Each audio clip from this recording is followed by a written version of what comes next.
Eat less, move more. मैं 5 minute से ज़्यादा खड़ी नहीं रह सकती। फैट सेल्स हमारी बॉडी में कितने होंगे ये हमारी बाय बर्थ डिसाइड हो जाता है। जब भी मैं खाने के साथ दही लेती थी तो मेरे को और एसिडिटी हो जाती है। गट इज द सेकंड ब्रेन। अगर हमारी गट हैप्पी है तो हमारा ब्रेन भी हैप्पी है। Every time you tear a piece of packet you are tearing a piece of your liver. Gut health को बिल्कुल भी पैकेट सामान अच्छा नहीं लगता है। आपके वेट लॉस के लिए बेस्ट टाइम जो मील का होता है वो क्या होता है? देखिए न्यूट्रिशनल इंफॉर्मेशन है इसके ऊपर।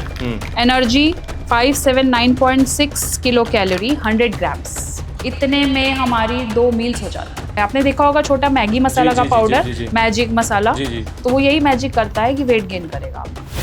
सस्ता खाना खाइए, महंगी बीमारी पाइए। क्या गलतियां लोग अक्सर है जो इग्नोर करते हैं मोस्टली लोग वेट गेन या वेट लॉस के रिगार्डिंग? खाना छोड़ने से वजन कम। स्ट्रेस किस तरीके से वेट गेन करता है? स्ट्रेस से हमारे बॉडी के सारे इंपॉर्टेंट न्यूट्रिएंट्स खत्म हो जाते हैं, बॉडी एब्जॉर्ब नहीं करती। मुझे नींद ना आए, नींद ना आए, नींद ना आए, यानी आपको इंसोम्निया है। हाँ। आज का यह पॉडकास्ट देखने के बाद अगर आपका हेल्थ के प्रति, अपनी डाइट के प्रति, न्यूट्रिशंस के प्रति, या जो आप रोज़मर्रा की ज़िंदगी में पैकेजिंग फूड खाते हैं, मोमोज खाते हैं, पिज़्ज़ा खाते हैं, उनके प्रति अगर आपका नज़रिया नहीं बदला ना, तो मैं आज के बाद हेल्थ पर पॉडकास्ट करना छोड़ दूंगा। क्योंकि आज के इस पॉडकास्ट की जो हमारी मेहमान है वो एक ऐसे इंसान है जिन्होंने 102 किलोग्राम वजन के साथ में अपना जीवन जिया है और उन सब चीज़ों को फेस किया है जो वेट गेन से शरीर में होती है। गंभीर बीमारियों से, पैरालिसिस, हार्ट की बीमारियाँ, ना जाने कितनी ऐसी बीमारियाँ जो उन्होंने सही है और उसके बाद खुद ही उस पर काम किया है, पढ़ा है, सीखा है, रिसर्चेज पढ़े हैं और अप्लाई किया है, और उसके बाद जाकर उन्होंने अपनी लाइफ में इतना चेंज किया है कि आप अभी कुछ देर बाद खुद देख पाएंगे। आज की इस पॉडकास्ट की हमारी मेहमान हैं निधि मेहरा मैम, जो कि एक वेट लॉस एक्सपर्ट है, एक न्यूट्रिशनिस्ट है, और आज के इस पॉडकास्ट में हम उनसे बात करेंगे कि वेट लॉस किन कारणों से होता है, हम रोज़मर्रा की ज़िंदगी में ऐसे क्या काम करते हैं, क्या खाते हैं कि वेट जो है पूरी तेज़ी से बढ़ता है। तो चलिए स्वागत करते हैं निधि मेहरा मैम जी का इन हेल्दी पॉडकास्ट।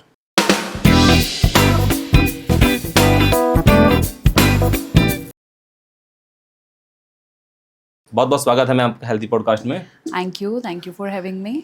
मैम, जब हमारी बातें हो रही थी शूट से पहले, तो आपने जो अपनी एक जर्नी बताई है कि 100 किलो से ज़्यादा का वजन, उसके साथ में जीना, और फिर बहुत सारी ऐसी बीमारियां आना जिसे कि आदमी अगर सोचे तो डर जाए, लेकिन आपने उनको जिया है जी। तो थोड़ा सा मैं आपकी जर्नी के बारे में जानना चाहता हूँ, कैसी रही है? जी, मेरी जर्नी से शुरुआत करती हूँ मैं। बचपन बहुत अच्छा गया, ऐसा सच कोई बीमारी नहीं थी। हाँ। जैसे जैसे बड़े हुए, शादी के बाद 2004 से मुझे कुछ समस्याएं शुरू हुई। सबसे पहले स्टार्ट हुआ मुझे रूमेटिक फीवर, जोड़ों का दर्द। अच्छा। एक दिन मैं रात में उठी और वॉशरूम में गिर गई। उसके बाद मुझे लगा कि मैं चल नहीं पाऊंगी, और घर वाले आए, उठाया उन्होंने। 3 बुखार, एक सडन बुखार चढ़ गया। उससे पहले कोई बुखार नहीं था। 103 बुखार। ओके। अरे कुछ हरारत थी शाम में, एक रात पहले, बट सडन बुखार इतना तपरा और गिर गई मैं वहाँ पर। उसके बाद ऐसा लगा कि अब चल नहीं पाऊंगी।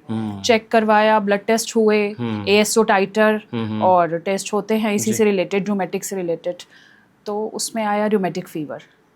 फिर हर 21वें दिन पर मुझे इंजेक्शन लगाने को बोला गया। ये जो फीवर का आपने नाम लिया, ये नॉर्मल से थोड़ा अलग होता है? जी, ये गले में कोई बैक्टीरिया आ जाता है, उसको स्ट्रेप्टोकोकी बैक्टीरिया बोलते हैं, और उसकी वजह से ऐसा माना जाता है कि रूमेटिक फीवर जो होता है वो it bytes the heart and लिक्स the joints, ये कहा जाता है। ये आपके हार्ट को बाइट करता है और जॉइंट्स को लिक कर देता है।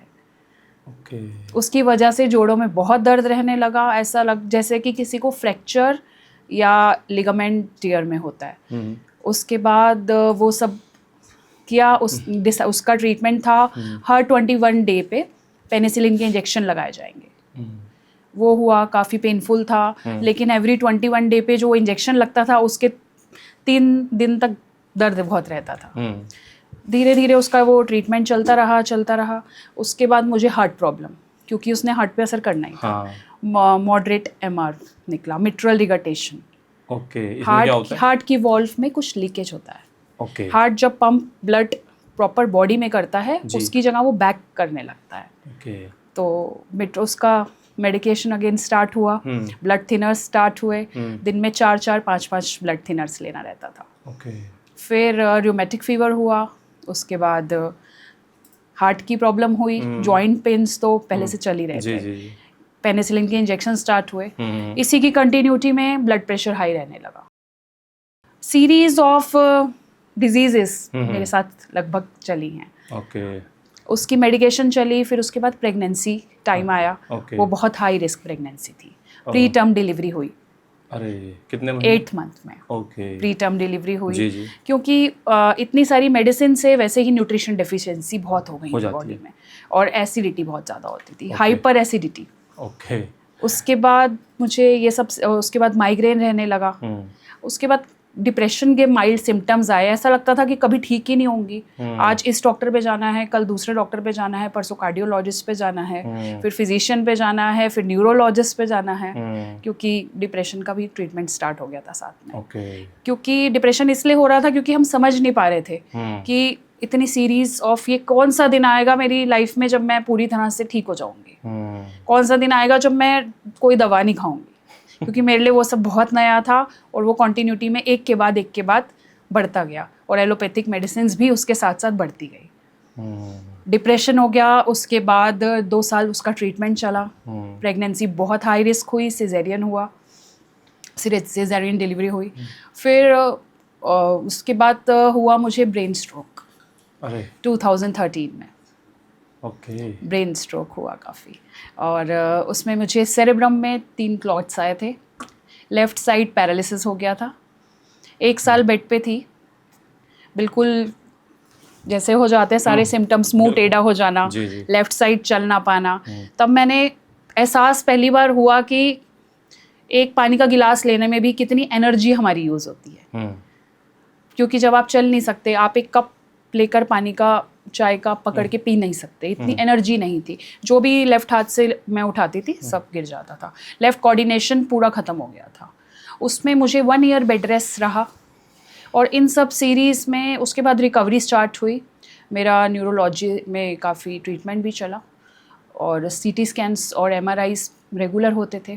फिर ये पता लगाया गया कि इतनी कम एज में क्यों, कैसे 32 ईयर्स की एज में आपको कैसे इतनी सारी चीज़ें होनी। ये डिज़ीज़ जो स्ट्रोक की होती है जनरली लेटर ऑन होती है, तो सबका रीज़न स्ट्रेस निकला। स्ट्रेस से बेसिकली मेरे को वो सब प्रॉब्लम्स हुई, और इन सब के दौरान मेरा जब जर्नी 2004 से स्टार्ट हुई थी, 52 से मेरा वेट बढ़ते बढ़ते मेडिसिन्स के साथ 102 ऐसे निकला, और मुझे अक्सर रात में BP बहुत हाई हो जाता था, और मेरी मॉर्निंग शुरू होती थी पेंटोसेक्स से। ओके क्या होता है लेक्सेटिव्स एसिडिटी की मेडिसिन होती है, उसी जब आप इतनी मेडिकेशंस लेते हैं स्पेशली एलोपैथिक, तो कुछ लोगों को ऐसा हो जाता है कि एसिडिटी हो जाए।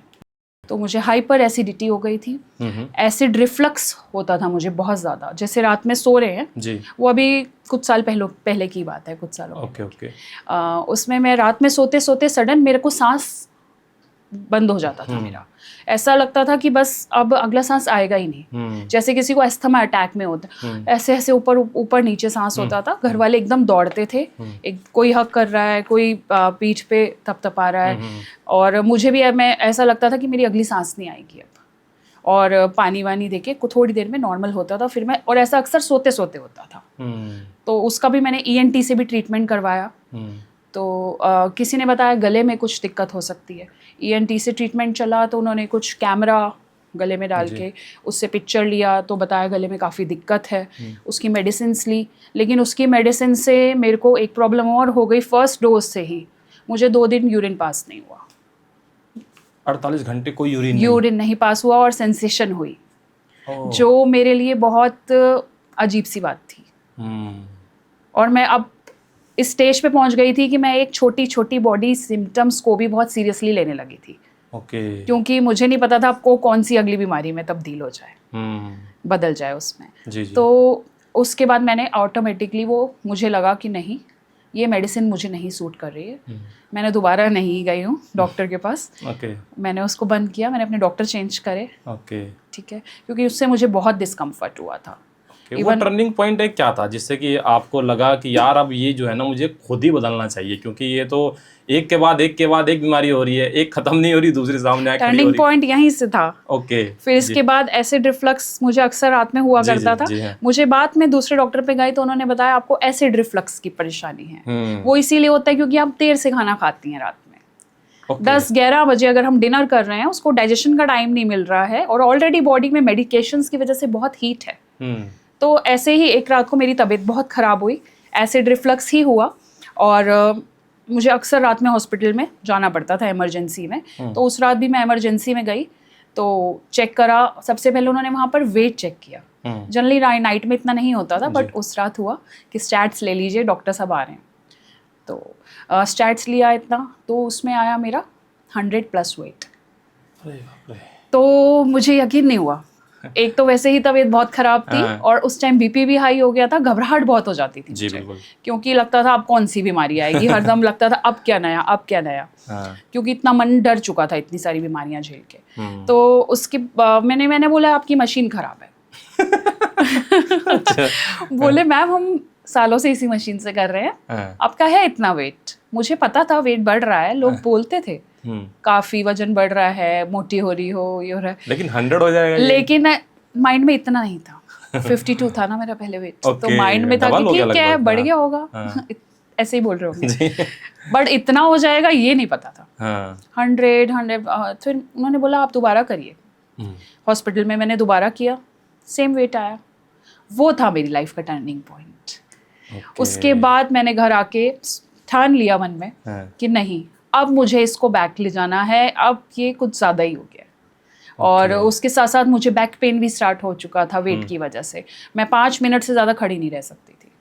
बस वो मेरा टर्निंग पॉइंट था कि मुझे अब इससे ऊपर नहीं जाने देना। कहाँ जाएगा इससे ऊपर, बहुत आगे नहीं लेके जाना, इसको बैकवर्ड लेके जाना। तो मैम ये सब होने के बाद में जब एक के बाद एक बीमारी आ रही थी और आपने सोचा कि बस यार बहुत हो चुका है, अब तो उसको ख़त्म करना है, तो पहला स्टेप आपने क्या लिया? फर्स्ट स्टेप तो रियलाइजेशन ही था। उससे पहले रियलाइजेशन नहीं था। रियलाइजेशन हुआ मुझे कि हाँ कुछ गलत हो रहा है। कॉन्टिन्यूटी में ऐसे ब्रेन पे असर आ गया, हार्ट पे असर आ चुका है, जॉइंट्स पे असर आ चुका है।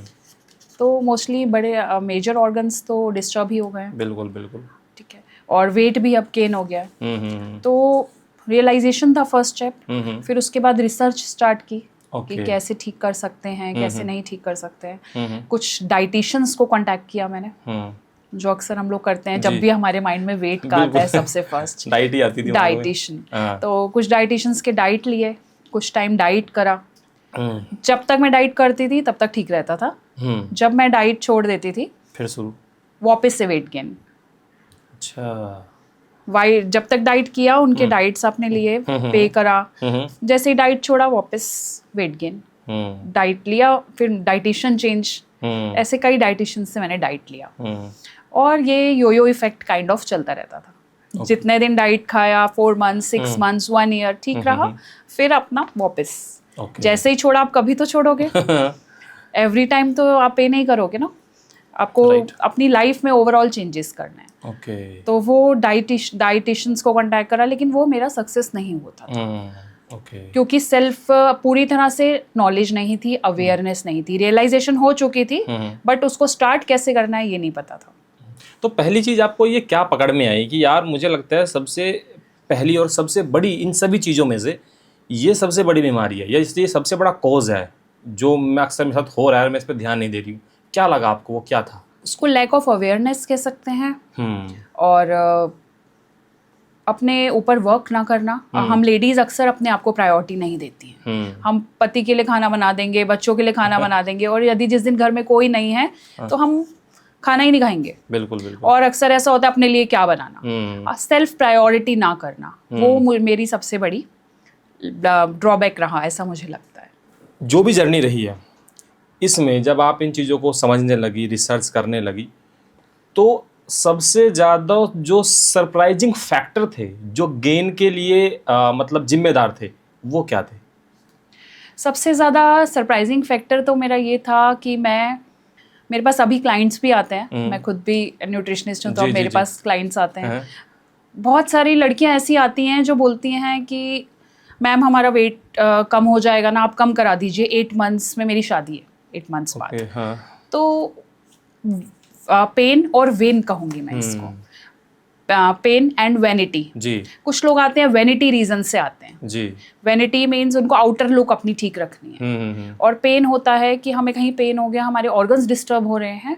तो सरप्राइजिंग फैक्टर मेरे वेट गेन का जो था वो ये था कि मैं हमेशा वेन की तरफ जाती थी। ओके। जब मैंने एक्चुअली पेन को रियलाइज किया तब मेरे को एहसास हुआ कि ठीक है, अब मुझे इसको सस्टेनेबल बनाना है अपनी लाइफ में। ओके। तो क्या गलतियां लोग अक्सर है जो इग्नोर करते हैं मोस्टली लोग वेट गेन या वेट लॉस के रिगार्डिंग? जल्दबाजी बहुत करते हैं, सबको जल्दी रिजल्ट चाहिए। हाँ। मेरा 8 से 10 किलो वजन 2 महीने में कम हो जाए, ऐसी बहुत सारी गलतियां करते हैं। सबसे बड़ी गलती यही लगती है मुझे अभी तक कि सबको जल्दी रिजल्ट चाहिए। देखिए, ना ही एक दिन में वजन बढ़ा है, ना ही एक दिन में, वो आपने बहुत सालों से बहुत मेहनत से बढ़ाया है। ना ही एक दिन में वो कम होने वाला है, ना ही कुछ महीनों में कम होने वाला है। You have to give the time. और दूसरा है, हम सब डीजे बने पड़े। ओके। डीजे मतलब डेस्क जॉकीज। ओके। आप भी, हम भी, हम सभी आजकल की दिनचर्या ही ऐसी है कि हम सब डेस्क जॉकी बन के बैठ रह गए हैं। और एक्सरसाइज की कमी है, एक्सरसाइज नहीं करते हैं, पानी पीने का टाइम नहीं है, अपनी हेल्थ के लिए आपके पास टाइम नहीं है, आपके पास पूजा पाठ का टाइम है, आपके पास अपने ऑफिस के लिए टाइम है। आप 1 आवर यूं ही स्क्रॉलिंग में निकाल देंगे इंस्टाग्राम की रील्स में, लेकिन आपके पास 1 आवर अपनी एक्सरसाइज के लिए टाइम नहीं है। जिस बॉडी से आप सब कुछ करेंगे और जिस ऑलमाइटी ने आपको वो बॉडी दी है, तो उस आपकी फर्स्ट सबसे बड़ी जिम्मेदारी उस बॉडी के प्रति है। तो वो एहसास नहीं है लोगों को। ओके। डीजेस बने बड़े हैं हम सभी एक तरह से। Computer, phone and Instagrams. खाली टाइम में, रात है तो ये सोना नहीं है देर तक। ये होती है मेजर मिस्टेक्स। ऐसे बहुत सारी मिस्टेक्स होती हैं। वाटर टाइम पे ना लेना, प्रॉपर मूवमेंट ना करना, स्टेप्स अपने वॉक ना करना। मैं बोलती हूँ, शुरू में जब मेरे पास कोई क्लाइंट आते हैं, आप एक्सरसाइज, क्योंकि इतने इतने वेट के साथ आते हैं, वो एक्सरसाइज कर ही नहीं सकते। उनको अगर मैं जिम जाने बोल दूंगी, आते ही वो नहीं जाएंगे, वो मेरे पास आना बंद कर देंगे। कहेंगे नहीं, हमसे जिम नहीं होगा। अगर यदि जिम होता तो वो इस हाल में नहीं पहुंचते। तो इनिशियली उनका मैं बोलती हूँ, मुझे 10,000 स्टेप्स करके दे दो आप बेशक घर में चलिए, धीरे धीरे चलिए, आप मुझे स्टेप्स अपने कंप्लीट करके दीजिए। ओके। Steps, walk. हमारी बॉडी मूव करने के लिए बनी है। Eat less, move more. Right. Okay. आपने जितना भी स्टडी किया है ये न्यूट्रिशन को लेकर के, तो बिगेस्ट मिथ्स आपको क्या लगता है वेट लॉस के रिगार्डिंग, जिसमें कि लोग आज भी सबसे ज़्यादा बिलीव करते हैं? बिगेस्ट मिथ मुझे अभी तक लगता है, खाना छोड़ने से वजन कम होगा। नहीं होता, बढ़ता है। सच में? राइट। खाना छोड़ने से वजन बढ़ता है? जी हाँ। मेरे पास एक क्लाइंट आई थी, उनका कंटिन्यू वजन बढ़ रहा था। ओके। मेरे पास तो वजन कम करने के लिए आते हैं जी। तो बोलेंगी, मैं तो कुछ खाती भी नहीं हूँ, मेरा फिर भी वजन बढ़ता है। वो 2 आवर्स जिम में बिताती थी मॉर्निंग में, बहुत ज़्यादा एक्सरसाइज करती थी, और फिर भी उनका वजन बढ़ता था। और खाना भी उन्होंने लगभग बंद कर लिया था। सुबह का खाना, ब्रेकफास्ट तो वो करती ही नहीं थी जिम से आने के बाद। बहुत सारा पानी पी लेती थी एक साथ, और उसके बाद 2 बजे 3 बजे दोपहर में पहला मील लेती थी वो। ओके। जब मैंने उनको बताया आपका वजन ना खाने से बढ़ रहा है, तो वो उनके लिए भी बहुत सरप्राइजिंग था। कम खाने से भी वजन बढ़ता है। मैं इसके पीछे एक आपको रीज़न बताती हूँ, साइंटिफिक। एवोल्यूशन टाइम से, जब हम लोग आदिवासी काल से, जहाँ से हमारा एवोल्यूशन स्टार्ट हुआ था, हमारी उस टाइम पे हम लोग हंटर थे, हंटिंग करते थे, खाना खाते थे। तो हमारी बॉडी वैसे ही डिज़ाइन है, क्योंकि हंटिंग जब करते थे और पता नहीं होता था आज शिकार मिला है, अगले 1 महीने तक मिलेगा, नेक्स्ट शिकार हमें अगले हफ्ते मिलेगा, कब मिलेगा, ये सब पता नहीं रहता था। तो हमारी बॉडी स्टोर कर लेती थी फूड। जब कोविड टाइम आया था, तब हमें पता था कि अब बाहर खाना मुश्किल से मिलेगा, हम खरीदारी कम कर सकते हैं, तो हम क्या करते थे, स्टोर करते थे बाहर से एक्स्ट्रा चीज़ें। इसी तरह हमारी बॉडी समझती है कि कोई खतरा है, अगर हम कम खाना दे रहे हैं तो वो बर्न करना स्लो कर देती है। वो बोलती है मैं क्यों जलाऊं, बॉडी बोलती है मैं फैट क्यों जलाऊं, पता नहीं ये बंदा अगला खाना कब दे मुझे, ओके। तो वो उसको स्टोर करने लगती है फैट के रूप में। हमारी बॉडी बहुत प्यारा मैकेनिज्म है, ओके। वो उसको स्टोर करने लगती है। तो ये ब्रेन से ज़्यादा होता है। Weight loss is more from brain than जी। बॉडी। Mind okay. से हमें पहले करना है स्टार्ट। ओके, फिर कैसे आपने उनको हेल्प किया? मैंने उनसे रूटीन समझा। जी। मैं सभी क्लाइंट्स का पहले डेली रूटीन लेती हूँ जी। और उनका मैंने रूटीन समझा कि क्या करते हैं। तो उन्होंने बताया मॉर्निंग उठ के वो बहुत सारा पानी पीती हैं, उसके बाद 2 लीटर के करीब वो पानी पी लेती हैं। ओके। उसके बाद मैंने उनको समझाया कि अगर आप सुबह उठते हैं, जैसे हम सभी उठते हैं, सुबह उठ के हम आएँ और कोई हमें बोले ये भी, बिल्कुल हमारी आँख खुली है अभी, और हमें कोई बोले ये भी कर देना वो भी कर देना, वो तो हमें क्या अच्छा लगेगा? गुस्सा आएगा, ना ही हम करना चाहेंगे। जी। तो हमने अपनी बॉडी को भी वैसे ही ऑर्डर दे दिया। इतना सारा पानी, इतना सारा काम हमने उसको एक साथ दे दिया। ओके। तो बॉडी एक रिवेंज मोड में आ जाती है। बॉडी बहुत स्लो स्लो चीज़ें लेने को बनी है, एक छोटे बच्चे की तरह है। उनको जितना हम प्यार से डील करेंगे, जितना स्लोली डील करेंगे, उतना हमें अच्छा रिस्पॉन्स देगी। फिर उनको मैंने बताया कि आपको मैं ज़रूर डाइट दूंगी, आप पहले 2 दिन जो आपको खाना है वो आप खाइए। बोली मैं पिज़्ज़ा खा सकती हूँ। मैंने बोला आप पिज़्ज़ा खाइए, आपकी बॉडी को पहले आप खुश करिए। आपने बहुत रिवेंज लिया हुआ है उससे। उनको कॉन्स्टिपेशन हो गई थी बहुत बुरी। ओके, ना खाने की वजह से वेट गेन हुआ, इन्फ्लेमेशन हुई, और उसके अलावा उनको कॉन्स्टिपेशन हो गई। जब आप बॉडी को देंगे ही नहीं तो बॉडी भी अपना रिवेंज देगी फिर आपको। अगर मैं आपको कोई चीज़ दूंगी नहीं तो आपको भी फिर गुस्सा आएगा ना कि ठीक है मैं इसके लिए काम क्यों करूँ, ये तो मुझे कुछ देता ही नहीं है जो मुझे चाहिए। बिल्कुल बिल्कुल।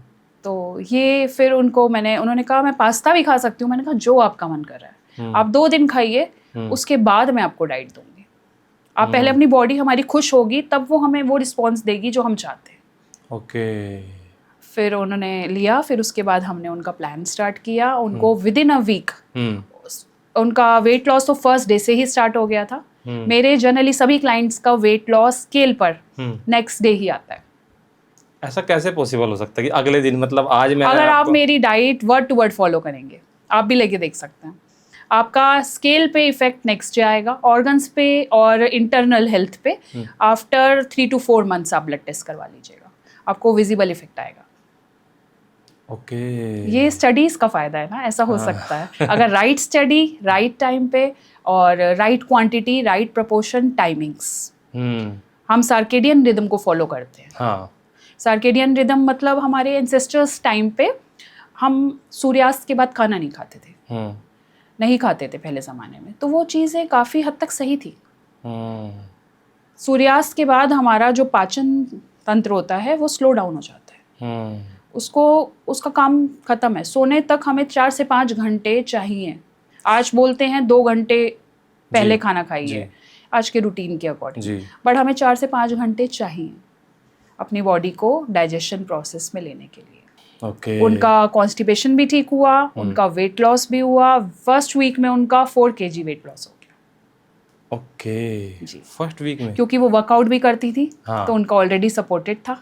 ओके। वर्कआउट से हमारा सपोर्टेड होता है, बट केवल वर्कआउट से वेट लॉस नहीं होता है। ओके। 80% nutrition and 20% workout. अगर कोई सोचे कि मैं खाली एक्सरसाइज करता रहूं और मैं न्यूट्रिशन नहीं लूं, नो, आपको न्यूट्रिशन भी लेना है साथ में, उससे वो सपोर्ट होगा। अच्छा, अगर मान लीजिए कोई एक्सरसाइज नहीं करता है लेकिन वो न्यूट्रिशन फॉलो अच्छे से कर रहा है तो वेट लॉस में इम्पैक्ट आएगा? बिल्कुल, मैंने अपना इनिशियली ऐसे ही किया था। ओके। मैंने एक्सरसाइज नहीं की थी क्योंकि मैं उस हालत में ही नहीं थी। हाँ। और ना ही उस माइंडसेट में थी कि मैं एक्सरसाइज करूँ। ओके। मैंने न्यूट्रिशन से स्टार्ट किया था। काफ़ी रिसर्च करे, शुरू के 1-2 महीने मेरा 1 kg वेट लॉस हुआ। ओके। बट मैंने ये ठान लिया था, मैंने अपने आप को ये टारगेट दिया था कि मैं हर महीने अगर 2 kgs भी लेस करती हूँ अपना, तो मेरा 24 kg हो जाएगा साल में। मेरे लिए वो बहुत है क्योंकि मैं इतने सालों से बीमार हूँ। कितना हुआ था जब आपको ये सब करने के बाद, जब आप मतलब इस प्रैक्टिस में आ गई, तो कितना वजन कम हुआ था? शुरू में 1 किलो हुआ पहले महीने जी। मैंने सोचा ठीक है कुछ तो हुआ। हाँ। 99 आया। फिर नेक्स्ट मंथ 2 kg हुआ। ओके। तो मेरा 97 आया। फिर उसके बाद मुझे लगा शायद मैं कुछ ठीक कर रही हूँ। बॉडी को टाइम लगता है रिस्पॉन्स देने में, और मैंने कुछ भी पनिश नहीं किया था। मैंने कहा हमारी बॉडी बहुत छोटे बच्चे जैसी है, जितना हम प्यार से चीज़ें करेंगे, बॉडी को कभी भी ऐसा लगेगा हमारे माइंड को कि हम उसको पनिश कर रहे हैं तो वो हमें रिस्पॉन्स नहीं देगी। अगर हम छोटे बच्चे से बात मनवाने हैं तो हम कितना प्यार मुनहार से बात मनवाते हैं। जी बिल्कुल। तो इसी तरह हमें अपने बॉडी से भी बात मनवानी है, तो हम माइंड से भी बात मनवानी है, तो हमें बहुत प्यार मुनहार से धीरे धीरे। फिर मेरा अभी तक 20 kgs वेट लॉस हो चुका है। 20 kg उसी प्रोसेस से, नो एक्सरसाइज? एक्सरसाइज मैंने अभी स्टार्ट की है, अराउंड 6 मंथ्स से। ओके। गट हेल्थ को लेकर के क्या है, वेट लॉस में गट हेल्थ का कितना रोल होता है? गट मैं आपको एक्सप्लेन करती हूँ। गट हम समझते हैं केवल हमारा स्टमक, केवल हमारा पेट जी। गट इससे बहुत ब्रॉडर टर्म है। गट हेल्थ स्टार्ट होता है हमारे माउथ से, हमारे सलाइवरी ग्लैंड से।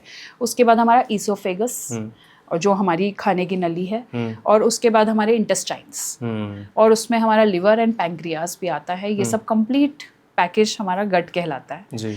गट हेल्थ मोस्टली जितनी बड़ी बड़ी बीमारियां हैं सब गट हेल्थ की वजह से होती हैं, पुअर गट हेल्थ की वजह से। जैसे हाई बीपी और थायराइड और डिप्रेशन और शुगर, डायबिटीज, ये सब हमारे पुअर गट हेल्थ से होती हैं। और गट हेल्थ यदि खराब है तो हमारे रिलेशंस तक खराब हो सकते हैं। रिलेशन भी हमारे खराब हो जाते हैं अगर गट हेल्थ खराब है तो। आपने देखा होगा किसी का अगर पेट की कोई समस्या है तो वो बहुत चिड़चिड़ाहट रहेगी उसको। कभी आप बहुत गुस्सा कर रहे हैं तो आपकी मदर बोलेंगी कि आप पहले खाना खा लीजिए, आप बहुत भूखे हैं, आपका पेट नहीं भरा है इसीलिए आप इतना चिल्ला रहे हैं। ऐसा होता बोलते है। तो गट हेल्थ हमारा डायरेक्टली हमारे मूड को, हमारी हेल्थ को, गट इज द सेकंड ब्रेन। अभी ये बात भी कही जाती है, साइंटिफिकली प्रूव हो चुका है, गट इज द सेकंड ब्रेन। अगर हमारी गट हैप्पी है तो हमारा ब्रेन भी हैप्पी है। इसके अलावा मैं एक स्टोरी बताती हूँ। हाँ बिल्कुल, प्लीज। अभी आपने रिसेंटली सुना होगा फीकल ट्रांसप्लांट। ये क्या होता है? नहीं पता आपको? गट में हमारे लैक्टोबैसिलस, लैक्टोबैसिलस, यस, वो हमारे एंजाइम्स होते हैं जी, जो हमारे good gut bacteria and bad gut bacteria दोनों होते हैं हमारे अंदर, और जिसको हम फीड करते हैं। हाँ। अगर हमने गुड गट बैक्टीरिया को अच्छा खाना खिलाया तो वो बढ़ेंगे, और बैड गट बैक्टीरिया को खाना खिलाया तो वो बढ़ेंगे। अभी सभी लोग क्या कर रहे हैं? बर्गर खा रहे हैं। जैसे अंकुर अगर रोज बर्गर खाते हैं जी, डेली बर्गर खा रहे हैं जाके KFC से वेज बर्गर खा रहे हैं, तो आपकी बैड गट बैक्टीरिया बढ़ रही है। वो और ज़्यादा हमारे ऐसा केमिकल प्रोड्यूस करेगी और ब्रेन पे पहुंचाएगी, और ज़्यादा डेली आपसे बर्गर ही मांगेंगी। आपका फिर से मन करेगा कि मैं डेली बर्गर खाऊं, मैं डेली और कुछ जंक फूड खाऊं। अगर हम गुड गट बैक्टीरिया को फीड करते हैं, हेल्दी फूड ज़्यादा लेते हैं, तो वो बढ़ते हैं, तो वो वाला चीज़ होती है। और इसके लिए जितना बैड फूड खाते हैं, जंक फूड लेते हैं हम लोग, मैं भी लेती थी पहले बहुत, जिसकी वजह से इतना परेशान थी। तो इसी वजह से मेरी गट हेल्थ बहुत स्पॉइल हो चुकी थी। प्लस एंटीबायोटिक्स लेते हैं हम आजकल, उसकी वजह से बहुत हमारी हेल्थ डिस्टर्ब होती है। इसको थोड़ा सा बताइए, जो एंटीबायोटिक्स हम लेते हैं उसकी वजह से हमारी गट हेल्थ भी खराब होती है जी, और ओवरऑल हेल्थ भी खराब होती है। कैसे होती है? जब हम एंटीबायोटिक्स लेते हैं तो ऐसा आपने सुना होगा, कहा जाता है कि पूरा कोर्स कंप्लीट करना है एंटीबायोटिक्स का। अक्सर लोग क्या करते हैं, हमारी इंडिया में एंटीबायोटिक हमें मिल जाता है, एंटीबायोटिक ओवर द काउंटर। हाँ, जाते हैं, गला खराब है, आपको एंटीबायोटिक्स कोई भी स्टोर वाला देता है, आराम से दे देते हैं। हाँ, बिल्कुल। बाहर इंडिया से बाहर ये नहीं है, इंडिया से बाहर अलाउ नहीं है एंटीबायोटिक। वो समझते हैं कि एंटीबायोटिक के क्या हार्मफुल इफेक्ट्स हैं।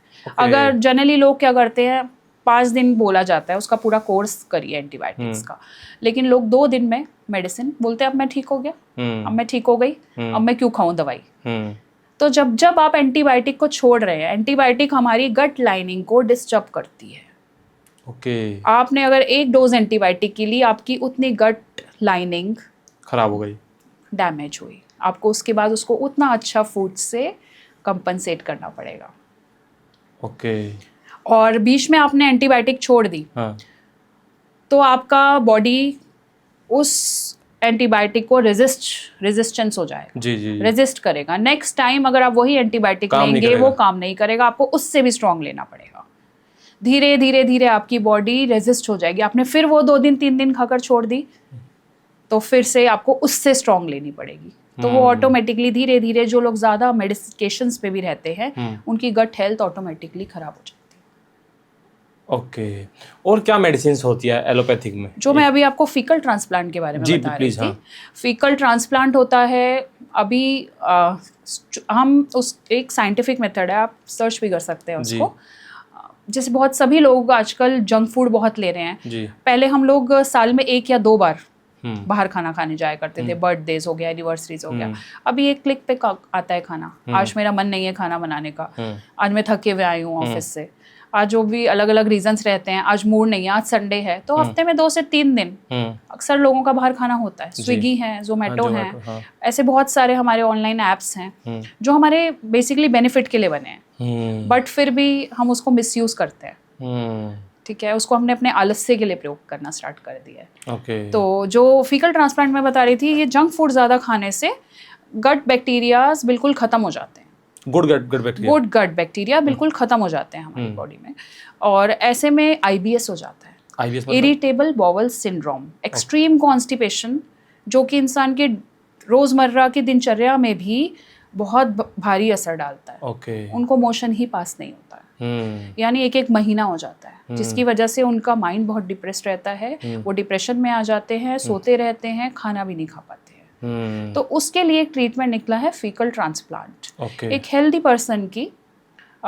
पर्सन की बॉडी से स्टूल लिया जाता है और जिसमें गुड गट बैक्टीरिया हो, जो हेल्दी खाना खाता है। और उसको IBS पेशेंट्स हो गए, या जिसको बहुत बैड बैक्टीरिया है, जिनके कुछ लिवर डैमेज है उसकी वजह से, या कोई थेरापॉटिक कंडीशंस है, तो उसमें उनको इम्प्लांट किया जाता है स्टूल को NS के थ्रू।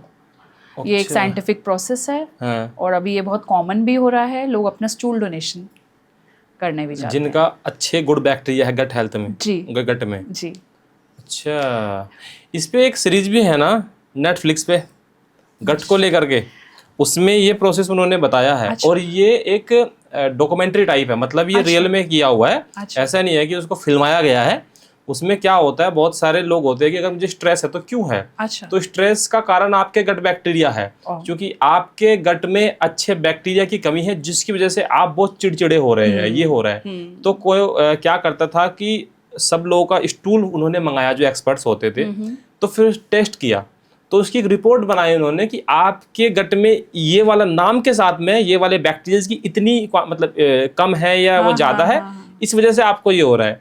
और दूसरा जो हेल्दी होता है, हैप्पी है, उसका मंगाया, फिर उन्होंने वो चेक किया, तो उन्होंने कहा फिर एक कैप्सूल जो होता है ना, खुल जाते हैं कैप्सूल सेल्स जो होते हैं, उसी में ऐसे करके उन्होंने वहाँ पे वो दिया अपना स्टूल। उन्होंने जब वो उनके अंदर ट्रांसप्लांट किया है, तो उसके बाद में वो स्ट्रेस खत्म हो गया उनका, वो सब चीज हो गया। यही प्रोसेस है फीकल ट्रांसप्लांट का। और हमारे बॉडी में होते हैं 100 ट्रिलियन, हमारी गट में होते हैं 100 ट्रिलियन बैक्टीरियाज। 1 के आगे आप 14 जीरो लगा लीजिए, इतने बैक्टीरियाज होते हैं, गट बैक्टीरियाज होते हैं। ये गुड वाले हैं, गुड है बैड है, ये आपके ऊपर डिपेंड है। अच्छा, आप जो भी करेंगे वही होगा जी। और ये फीकल ट्रांसप्लांट हमारा इसी से हमारा कहीं ना कहीं ये चीज़ प्रूव हुई कि हमारी गट हेल्थ जो है हमारे ब्रेन पे भी इफेक्ट देती है। हाँ, क्योंकि एक ये सर्वे में आया था जी कि एक हेल्दी इंसान का पूप ट्रांसफ़र किया अनहेल्दी, जिनको गट में इशू था जी। और वो बहुत स्लिम थे, जो अनहेल्दी थे वो बहुत स्लिम थे, उनका लगभग लीवर भी बहुत कम वर्क कर रहा था, और उनके अंदर ट्रांसफ़र किया और वो उनका वेट अच्छा था जिनसे हेल्दी लिया गया, और उनका वेट ही नहीं बढ़ता था जो बीमार थे। और ट्रांसफ़र करने के 6 मंथ्स बाद उनका वेट 25 to 30 kg बढ़ गया। अरे बाप। चेक किया गया कि जो प्रोसेस किया गया वो ठीक हुआ है, कोई गड़बड़ तो नहीं है, क्यों इनका सडनली इतना वेट बढ़ गया। तो पता लगा कि जिनसे लिया गया है वो बहुत ज़्यादा खाना खाते थे, उनका भूख बहुत ज़्यादा था, एपेटाइट बहुत ज़्यादा था, तो उनके गट बैक्टीरिया इन में आए हैं जो परेशानी थी, तो वो भी खाना ज़्यादा खाने लगे। दैट मीन्स कहीं ना कहीं गट बैक्टीरिया हमारे ब्रेन पे इफेक्ट करते हैं, उनके ब्रेन वाले सिम्टम्स पतले वाले इंसान के अंदर आने लगे। अब वो भी खाने लगे, क्योंकि वो भी खाना खाने लगे, क्योंकि गट बैक्टीरिया तो वही वाले हैं, खाना मांगते हैं वो। ओके, और क्या हो सकता है गट बैक्टीरिया को लेकर के, और कहाँ कहाँ पे इसका असर हो सकता है? गट बैक्टीरिया हमारे लगभग ओवरऑल हेल्थ, कोई मेरे पास मोस्टली केसेस आते हैं तो मैं उसमें गट पे वर्क करती हूँ, मेरी मैक्सिमम प्रॉब्लम सॉल्व हो जाती है। वेट गेन होता है, मेटाबॉलिक सिंड्रोम हो जाता है, मेटाबॉलिज्म स्लो डाउन हो जाता है। गट को ठीक करने के लिए मैं आपको 3 Fs देती हूँ जी। 3 F, राइट। ओके। वो है फर्मेंटेड फूड। ओके। ये हमारे गट के लिए 3 F अमृत है। अच्छा। अगर हमने इन 3 F को ठीक कर लिया तो हमारा गट काफ़ी हद तक हम अपनी गट हेल्थ को रिस्टोर कर सकते हैं। जी। फर्मेंटेड फूड, जी। Fibre fibre and fasting, okay. है ना। And to have more, 4th F is fun, fun. To avoid 5th F that is farting अच्छा okay. Flatulence, okay okay okay. तो ये एफ के अराउंड ही आपकी गट हेल्थ जो है वो इम्प्रूव हो सकती है। और फैट सेल्स हमारी बॉडी में कितने होंगे ये हमारी बाय बर्थ डिसाइड हो जाता है। अच्छा। जेनेटिकली डिसाइड हो जाता है कितने फैट सेल्स होंगे। अब उसको श्रिंक रखना है या एक्सपैंड करना है वो हमारी हैबिट्स पे डिपेंड होता है। और गुड गट बैक्टीरिया हमारा डिलीवरी टाइम पे भी डिसाइड हो जाता है। हाँ वो आपने बताया भी था कैसे था वो, थोड़ा जो सिजेरियन डिलीवरी और डिलीवरी होता है, जो नॉर्मल डिलीवरी होता है वो वेजाइनल डिलीवरी रहता है, वेजाइना के थ्रू होता है। तो उसमें जब बेबी डिलीवर होता है तो वेजाइना बैक्टीरिया ऑटोमेटिकली इंजेस्ट कर लेता है वो। ओके। जो उसकी गट के लिए बहुत हेल्दी होता है। और जो सिजेरियन होता है उनको वो सौभाग्य प्राप्त नहीं हो पाता है, इसलिए उन्हें और ज़्यादा अपनी गट हेल्थ पे वर्क करना रहता है। तो क्या करना चाहिए ऐसे बच्चों के लिए जिनका सिजेरियन हुआ है, उनको गट तो उनके मुकाबले तो थोड़ी सी कमजोरी रहेगी? इसका मतलब ये नहीं है कि उनका जिंदगी भर खराब रहेगा और हम इसको एक्सक्यूज बना ले, नहीं हमारी तो सिजेरियन डिलीवरी हुई है, हम तो सिजेरियन डिलीवरी से पैदा हुए थे, हम तो गलत ही खाएंगे। उसको आप जब फीड कराते हैं तो अगेन आपको 1 साल फीड जब बच्चा करता है तो आपको फिर से मौका मिलता है। गुड गट बैक्टीरिया आपके फीडिंग से भी आते हैं, ब्रेस्ट फीडिंग से भी आपके गुड गट बैक्टीरिया डेवलप होते हैं। और 1 ईयर तक तो लगभग सभी को करना ही चाहिए। ओके। थोड़ा डाइट और ईटिंग हैबिट को लेकर के हम बात करना चाहेंगे कि बेस्ट टाइम जो है आपके वेट लॉस के लिए, बेस्ट टाइम जो मील का होता है वो क्या होता है डेली लाइफ में? देखिए ये सभी के लिए अलग अलग हो सकता है as per the schedule, as per the routine. But हम एक चीज़ कर सकते हैं इसमें कि हम सर्केडियन रिदम को, मैं फिर से कहूँगी, फॉलो करें। ओके। सर्केडियन रिदम मीन्स सूर्योदय से लेके सूर्यास्त तक हम खाना खाएं, उसके बाद हम अपने शरीर को आराम दें ताकि वो ठीक से अपना डाइजेशन और अपना काम कर सके। और हम प्रोबायोटिक्स एंड प्रीबायोटिक्स अपने फूड में ऐड करें। प्रोबायोटिक हमारी इंडिया सबसे बेस्ट है जहाँ लगभग मैक्सिमम फूड हमें मिलते हैं जो गट हेल्थ के लिए बहुत अच्छे हैं। We are blessed in this manner. India में लगभग हर प्रदेश में अपना अपना प्रोबायोटिक्स है। हमारे पास है कांजी है और किमची सैलेड बनाते हैं, पिकल्स हैं, अचार हैं। और साउथ में चले जाएं तो डोसा है जिसे रात भर हम लोग फर्मेंट करते हैं। फर्मेंटेड फूड मैंने बताया ना, 3 Fs। फर्मेंटेड फूड जिसमें आता है इडली, ढोकला, कांजी और अचार, और इसके अलावा और किमची सैलेड, ठीक है। और ड्रिंक्स आते हैं केफिर, कॉम्बुचा, वो भी ले सकते हैं प्रोबायोटिक में। और कर्ड एंड योगर्ट तो हमारे पास है ही। अच्छा, आपने दोनों में थोड़ा डिफरेंस भी बताया था, दोनों में कुछ अंतर होता है, एक नहीं होते ना? योगर्ट और कर्ड, दही, दोनों दही नहीं होते। दोनों दही नहीं होते। ठीक बोला आपने। कर्ड और योगर्ट में डिफरेंस है। अक्सर लोग कर्ड और योगर्ट एक ही समझते हैं। कर्ड जो होता है वो दही को हम कहते हैं जिसे हम जामन से जमाते हैं। और योगर्ट होता है हंग कर्ड जिसको हम टांगते हैं रात भर। पानी निकला हुआ दही को हम योगर्ट बोलते हैं। जिसे हम बहुत सारी रेसिपीज में भी यूज करते हैं। सैंडविच बनाने की उसमें सॉस बनाते हैं उससे।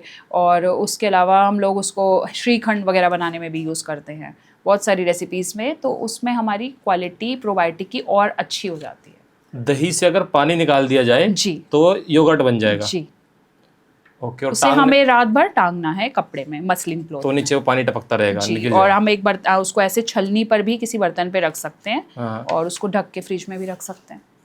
ओके, तो ये अंतर होता है। जी, क्योंकि मुझे भी ये अंतर पहले नहीं पता था और मैं सेम ही समझती थी। तब मेरे को बहुत हाइपर एसिडिटी रहती थी, जैसे मैंने बताया। हाँ। तो सभी को ऐसा लगता है कि दही जो है बहुत ठंडा होता है। मुझे भी ऐसा ही लगता था, वो ठंडक देगा, एसिडिटी में आराम देगा। पर जब भी मैं खाने के साथ दही लेती थी तो मेरे को और एसिडिटी हो जाती थी। अच्छा। मैं समझ नहीं पाती थी। फिर जब मैंने स्टडी करा तो मैंने समझा कि जिस भी चीज़ में लाइव जीवाणु रहेंगे, लाइव बैक्टीरिया होते हैं उसमें, वो उसी से जमता है। आयुर्वेद के अनुसार वो चीज़ कहीं ना कहीं गर्म तासीर की हो जाती है। अच्छा, दही ठंडी तासीर की नहीं होती? ठंडी तासीर की नहीं होती है, आयुर्वेद के अनुसार गर्म तासीर की होती है। मुझे वो एसिडिटी क्रिएट करती थी और मैं समझ नहीं पाती थी, मैं उसे ठंडा ही समझ के खाती थी। हम तो, और छाछ कैसी रहेगी फिर? उसके अंदर उसकी जगह फिर हम छाछ लेते थे। छाछ जब मैंने स्टडी किया तब मैंने उसके बाद छाछ लेना स्टार्ट किया। 2 चम्मच दही में, उसको हम घर में ही बनाएंगे, पैकेट छाछ नहीं लाना है। पैकेट जितनी बार आप लाओगे, अपनी गट है, गट को बिल्कुल पैकेट सामान अच्छा नहीं लगता है। अच्छा। 2 चम्मच दही में 1 गिलास पानी आप डालेंगे, उसमें काला नमक डालेंगे, पुदीना डालें और भुना हुआ जीरा। वो आप अपने खाने के 15 मिनट बाद मिक्स करके पी सकते हैं उसको छाछ के रूप में। आज बहुत सारे गाँव में, आज भी हरियाणा में आप चले जाइए, पंजाब में, खाने के बाद साथ और बाद छाछ लिया जाता है। मैं तो लेता हूँ घर पे, मुझे तो बिना छाछ की चीज़ अच्छी लगती भी नहीं है। बस दिल्ली में नहीं मिलती, अलग बात है। मिलेगी कैसे? आपको बनाना पड़ेगा ना घर पे। पैकेट वाली मिलती है ना वो, आप मसाला दही मिलती है आपको घर में। वो भी पैकेट का ही जब मिलता है। पैकेट का आप घर में भी जमा सकते हैं ना। अच्छा। आप दूध और डेयरी से लेकर आइए, घर में दही जमाइए और उसकी छाछ भी बना सकते हैं। ओके। पैकेट में मिल जाता है, इसीलिए हमें लगता है और कहीं मिलता नहीं है। पैकेट की चीजें जितनी आप लोगे, गट हेल्थ को बिल्कुल भी पैकेट सामान अच्छा नहीं लगता है। अगर हमें गट हेल्थ अच्छी रखनी है तो हमें प्रोसेस्ड फूड अपने सारे बंद करने पड़ेंगे। अल्ट्रा प्रोसेस्ड फूड, क्योंकि उनके अंदर स्पेशल केमिकल्स डाले जाते हैं और जो हमारी धीरे धीरे गट हेल्थ को ख़राब करते हैं। और केमिकल्स इसलिए डाले जाते हैं क्योंकि उनकी शेल्फ लाइफ बढ़ानी होती है। और मेरा एक बात बोलती हूँ मैं, जितनी बार आप एक पैकेट खोलते हैं, every time you tear a piece of packet, you are tearing a piece of your liver. चाहे वो बिस्किट का पैकेट हो, चाहे वो चिप्स का पैकेट हो, चाहे वो कोई भी पैक्ड आइटम्स हो, चॉकलेट्स हो, नमकीन हो। नमकीन हमें कुछ, हम लोग कुछ लेकर भी आए। आप कह रहे थे कि उसके कुछ लेबल्स को पढ़ना चाहिए, लेबल्स में आपको पता लग जाएगा रियलिटी क्या है जी। तो थोड़ा पढ़ के बताइए। हम कुछ लेके आए हैं कि ये हम जो अक्सर रोज खाते हैं, अच्छा। खास करके बहुत लोग बियर के साथ में इस चीज को जरूर लेते हैं। ये क्या है? हाँ, भुजिया। बियर तो वैसे ही अपने आप में, कोई भी अल्कोहल तो अपने आप में हाई कैलोरिक है ही। जी बिल्कुल बिल्कुल। वो तो वैसे ही हम अवॉइड ही करेंगे उसको। बिल्कुल बिल्कुल। ये है हल्दीराम भुजिया जी। देखिए, न्यूट्रिशनल इंफॉर्मेशन है इसके ऊपर। Energy 579.6 kilo calorie 100 grams. Okay. पर 100 ग्राम में ये हमें 579.6 कैलोरीज दे रहा है। इतने में हमारी 2 मील्स हो जाती हैं। 2 टाइम का खाना। 2 टाइम का खाना, ब्रेकफास्ट एंड लंच हम 600 कैलोरीज में बहुत आराम से कर सकते हैं। अच्छा। सिर्फ इससे हमारा पेट भी नहीं भरेगा और हमारा एक पे ही हम रुकेंगे भी नहीं, क्योंकि इनमें एक पर्टिकुलर ऑयल डाला जाता है, पाम ऑयल जी, जो हमारे पैल्पिटेबल होता है। बहुत पैल्पिटेबल मतलब होता है जो जिस पे हम एक पे नहीं रुक सकते। अच्छा। वो हमारी टंग पे ऐसा सेंसेशन साइंटिफिकली क्रिएट करता है जिससे हम उसको एडिक्टेड फील करते हैं। आप देखेंगे कभी भी हम चिप्स खाएंगे जी, तो वो हम एक पे नहीं रुक पाते हैं, फिर हमें लगता है एक और खा लें, एक और खा लें। तो वो पैल्पिटेबल फूड्स जितने भी होंगे, भटूरा होगा, जो भी फ्राइड आइटम्स होते हैं वो बहुत पैल्पिटेबल होते हैं। जो भी व्हाइट फ्लोर होता है, मैदा होता है, वो बहुत पैल्पिटेबल होता है, तभी आप कभी एक मोमोज पे नहीं रुक पाते हैं।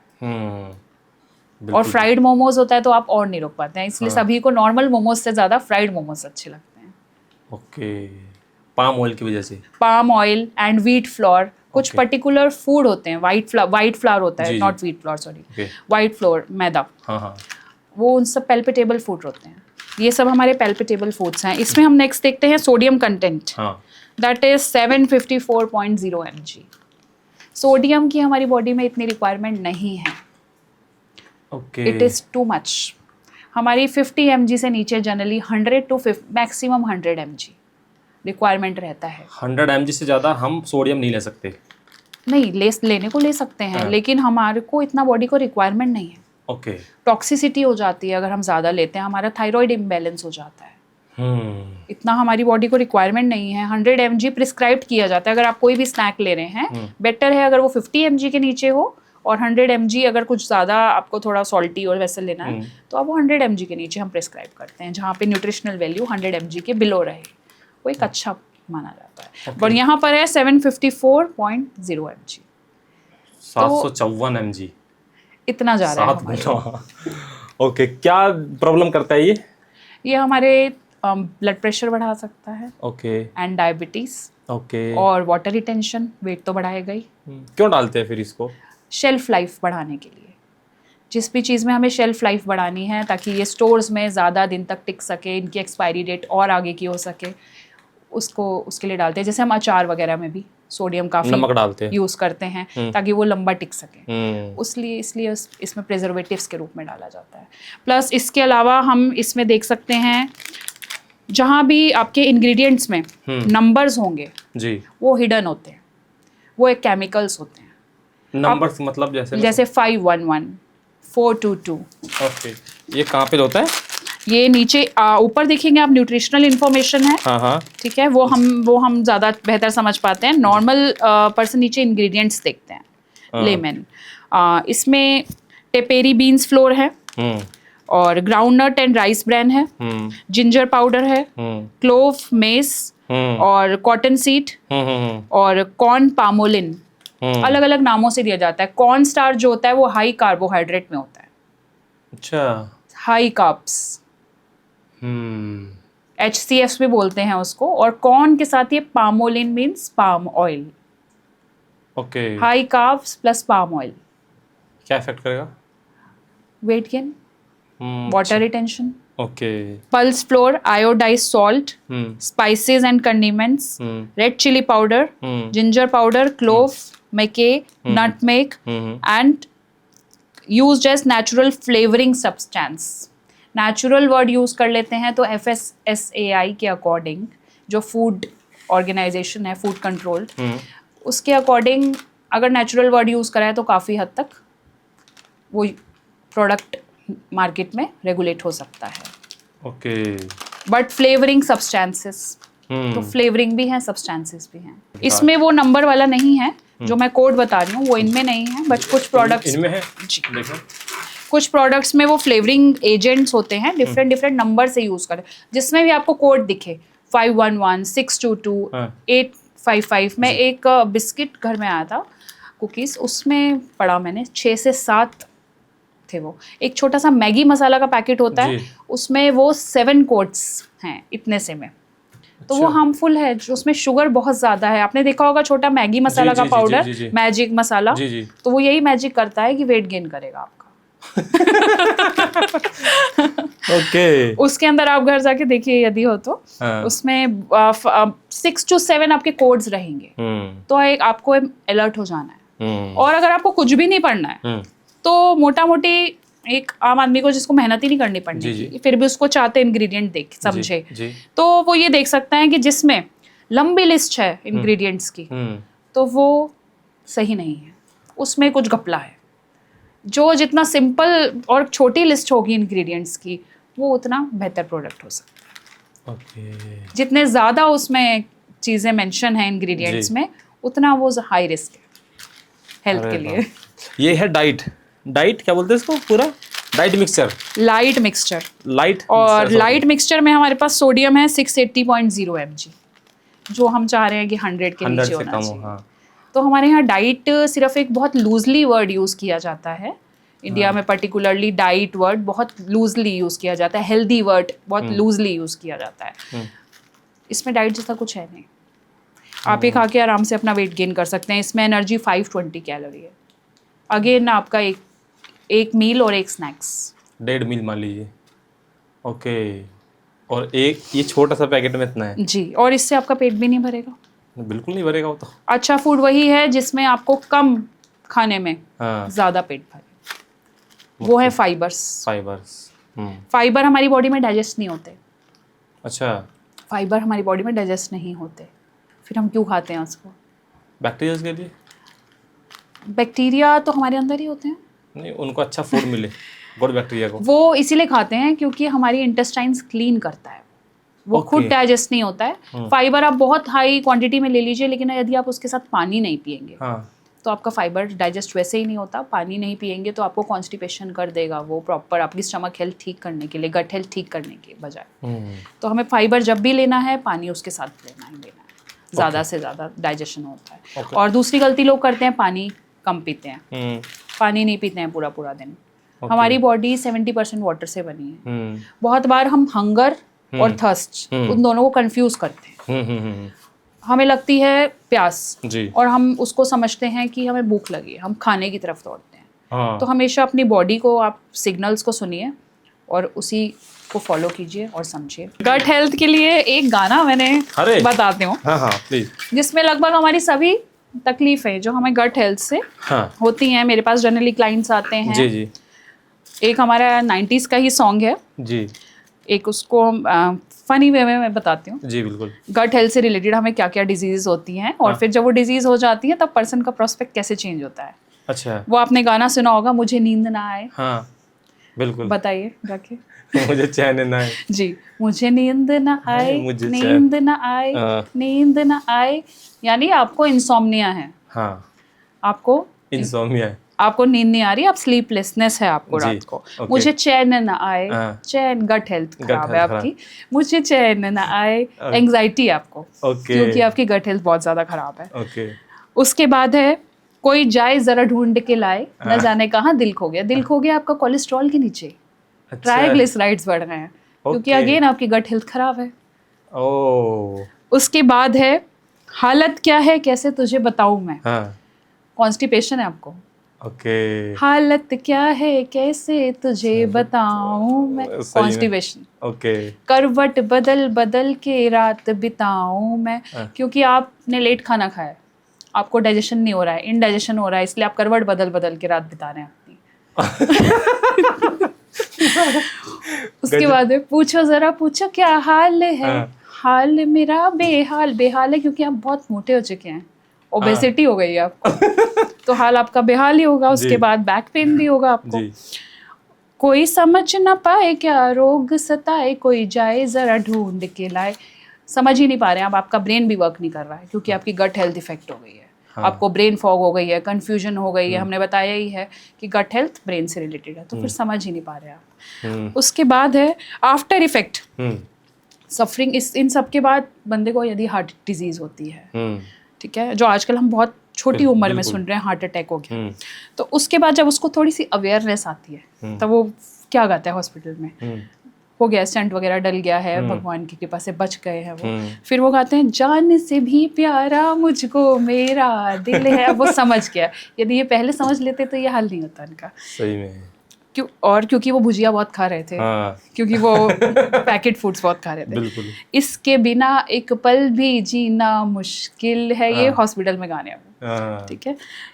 तौबा मेरी तौबा क्या दर्द है, जब उसे इतनी इंजेक्शंस लग रहे हैं, इतनी चीजें हैं, तो दर्द होना ही है। उसके बाद बिल देखकर दर्द होना है। उसके बाद दर्द बड़ा बेदर्द है, कभी मुझको हंसाए कभी मुझको रुलाए, कोई जाए जरा ढूंढ के लाए, न जाने कहाँ दिल खो गया। तो वो हंसाता है क्योंकि वो बच गया है, इसलिए वो हंस रहा है। रो रहा है क्योंकि उसका बिल आ चुका है और उसकी हालत पहले जैसी नहीं रही है हार्ट की। गजब मैम, नाइस, बहुत बढ़िया। तो सस्ता खाना खाइए, महंगी बीमारी पाइए। क्योंकि मेरे पास क्लाइंट्स आते हैं, मैं उनको बोलती हूँ आप ओमेगा 3 लीजिए। ओमेगा 3 के सप्लीमेंट्स बताती हूँ जिनको रिक्वायरमेंट रहती है। और उसके अलावा मैं उनको बताती हूँ ब्लड टेस्ट करा लीजिए, डेली आप एक नारियल पानी पीजिए, गट हेल्थ का आपका अच्छा रहेगा। बोलते नारियल पानी वो इतना महंगा आता है, तो मैं बोलती हूँ फ़ोन कितने का रखा हुआ है आपने, आपके बच्चे ने रखा हुआ है 1 लाख रुपए का फ़ोन, तो आपको अपनी हेल्थ के लिए चीज़ें महंगी लग रही हैं। Your body is the most expensive real estate you would ever own. Your body is the most expensive real estate you would ever own.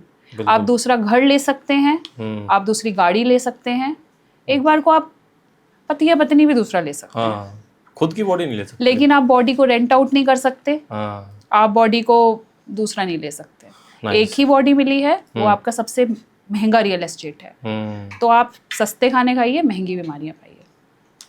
Okay. And vice versa. बिल्कुल बिल्कुल बिल्कुल।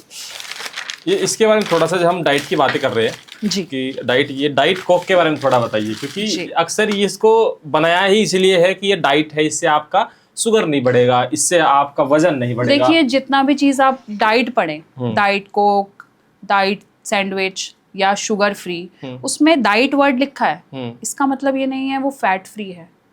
इसका मतलब ये नहीं है वो कोलेस्ट्रॉल फ्री है। शुगर फ्री भी लिखा हो सकता है, बट कोलेस्ट्रॉल फ्री है ये ज़रूरी नहीं है। फैट फ्री है ये ज़रूरी नहीं है। वो फैट भी देगा और आपको कोलेस्ट्रॉल भी दे सकता है। ओके। इसका हम कंटेंट पढ़ते हैं जी।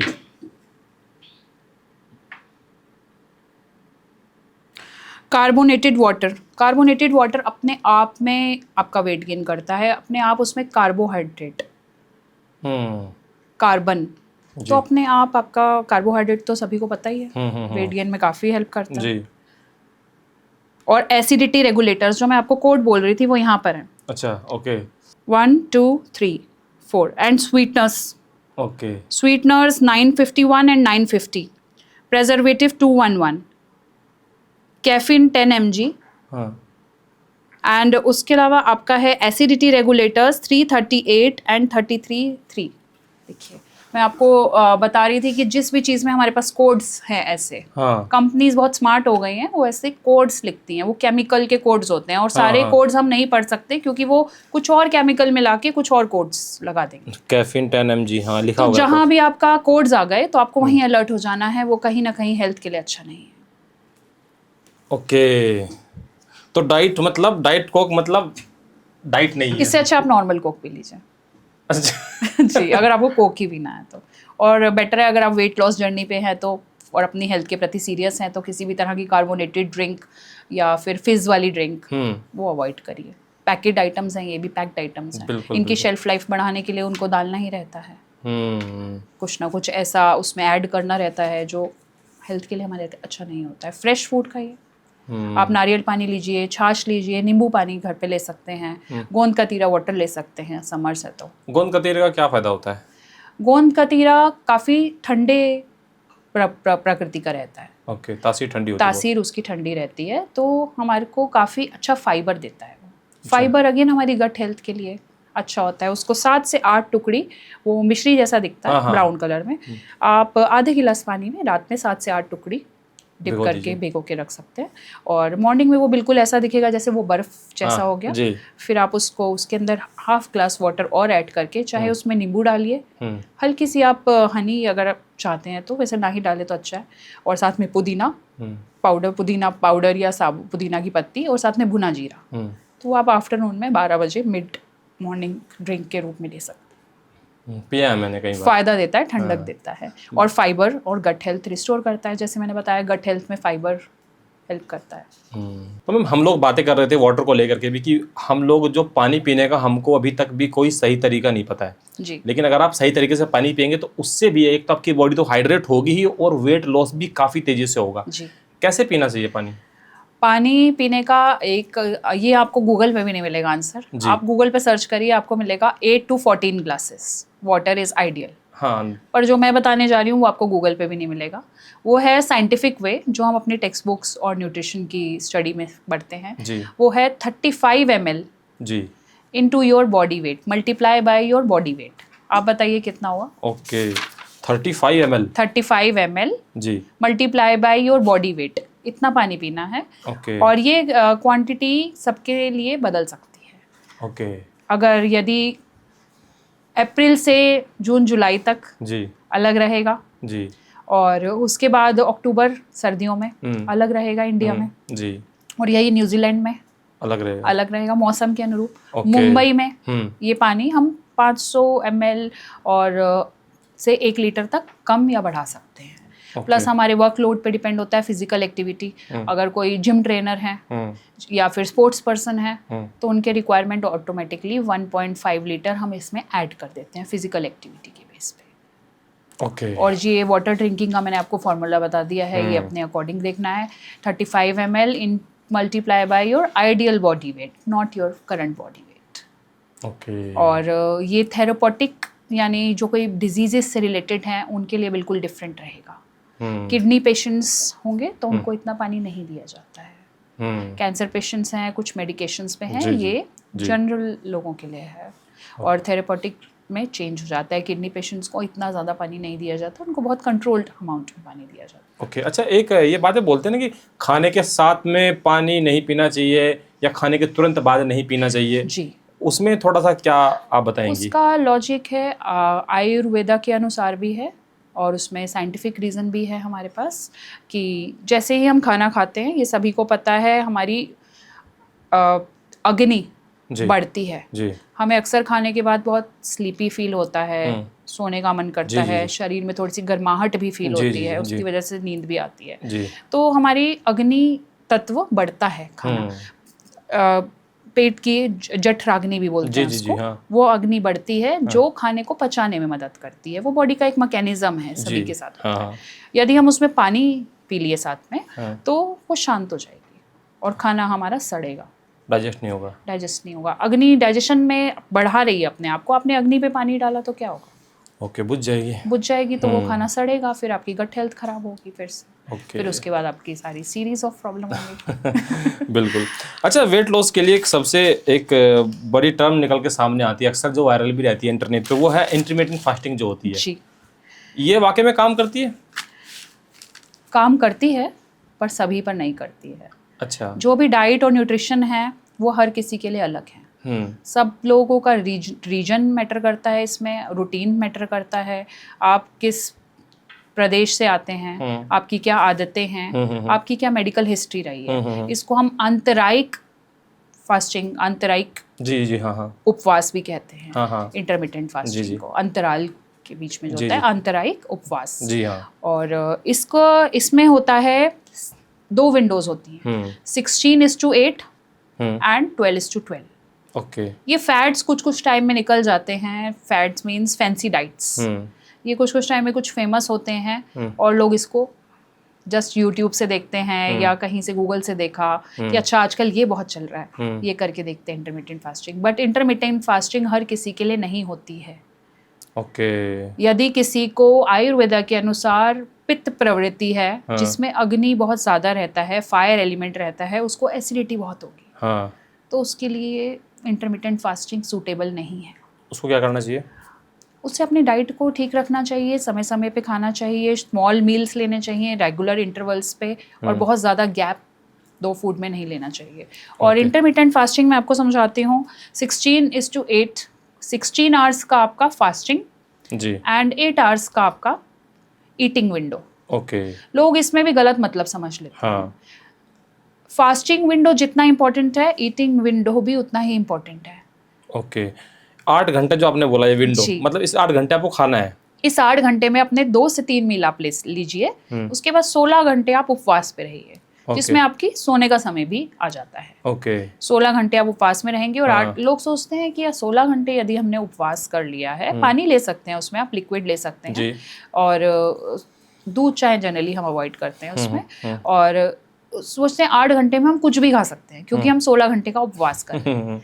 वो ईटिंग विंडो भी उतनी ही ज़रूरी है जितनी फास्टिंग विंडो ज़रूरी है। okay. और बिगनर्स के लिए मैं बताऊं, अगर किसी को ये करना है तो बेस्ट है, उससे हमारा सर्केडियन रिदम भी फॉलो हो जाएगा और इंटरमिटेंट फास्टिंग भी हो जाएगी। लगभग मेरी रोज़ ही हो जाती है। जी जी। 12:12, 12:12, 12 hour fasting, 12 hour feasting. Fasting and feasting, feasting means खाना, फास्टिंग मीन्स आपका उपवास।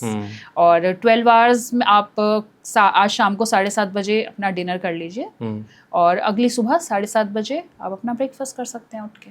तो ये सिंपल वे बहुत बिगनर्स के लिए इंटरमिटेंट फास्टिंग हो जाएगी, ऑटोमेटिकली हो जाती है जब हम लोग प्रॉपर सर्केडियन रिदम फॉलो करते हैं। वही सनराइज एंड सनसेट के बीच का अगर हम करें तो बिल्कुल। ओके। थोड़ा स्ट्रेस को लेकर के बातें करते हैं। स्ट्रेस कैसे, आपके अनुसार, आपके रिसर्च में आपने क्या मिला है कि स्ट्रेस किस तरीके से वेट गेन करता है? स्ट्रेस सबसे बड़ा रीज़न है और अब ये साइंटिफिकली भी प्रूव हो चुका है। पबमेड जो सबसे बड़ा मेडिकल रिसर्च मैगजीन है online, PubMed okay, PUBMED, PubMed में भी आर्टिकल रिसर्च में आया है कि स्ट्रेस अगर है तो आप कितना भी अच्छा खाना खा लीजिए, आपका वेट कम नहीं होगा। आप डाइट भी कर रहे हैं क्योंकि स्ट्रेस से मेरे मुझे स्ट्रेस ही था। स्ट्रेस से हमारे बॉडी के सारे इंपॉर्टेंट न्यूट्रिएंट्स खत्म हो जाते हैं, बॉडी एब्जॉर्ब नहीं करती। अच्छा। आपका सारे बी खत्म हो जाएंगे, विटामिन बी, B9, B6 और B1, B2 जो बॉडी बनाती है वो बनाएगी ही नहीं। और जो बॉडी को एब्जॉर्ब करना है हमारे खाने से वो भी नहीं करेगी, जिससे हमारा मेटाबॉलिज्म स्लो होगा और जिसकी वजह से हमारा फिर से वेट गेन होगा और गट हेल्थ खराब होगी और सारी बीमारियों जितनी भी आती हैं मोस्टली स्ट्रेस जनरेटेड होती हैं। कैसे मैनेज करना चाहिए? आप जब खाना खा रहे हैं तो बहुत ही शांत माहौल में खाइए। अगर आप अच्छा खाना खा रहे हैं और आपका क्रिकेट, आपकी कंट्री हार रही है, आप क्रिकेट देख रहे हैं, स्ट्रेस आएगा, आपको स्ट्रेस आएगा, तो आपका खाना अच्छा खाना भी आपको फायदा नहीं दे पाएगा। इससे अच्छा मत ही खाइए उस वक्त। हाँ, जितना हो शांत माहौल में खाना खाइए, जितना हो मेडिटेशन करिए। अगर आप ये 5 चीजें 5 मैं बताती हूँ, मेट सर्फ, MEDSRF, इनको आप अपने जीवन में ठीक से उतार लीजिए तो आपका काफी स्ट्रेस भी कम होगा और ओवरऑल रूटीन में लाइफ आने लगेगी। कैसे इनको थोड़ा एक्सप्लेन कीजिए। मेट सर्फ, MED, जी, M for meditation, okay, E for exercise, जी, D फॉर डाइट, जी, S फॉर स्ट्रेस और या फिर आप स्लीप भी कह सकते हैं, जी, जी, and R for relation, okay, and F for fun. Okay, इससे आपका स्ट्रेस काफ़ी हद तक कंट्रोल हो जाएगा। ओके। स्लीप के बारे में भी आपने बात की है कि स्लीप अच्छी होनी चाहिए। स्लीप अगर हमारी इर्रेगुलर है उससे भी वेट बढ़ता है? Sleep is the new diet. Okay.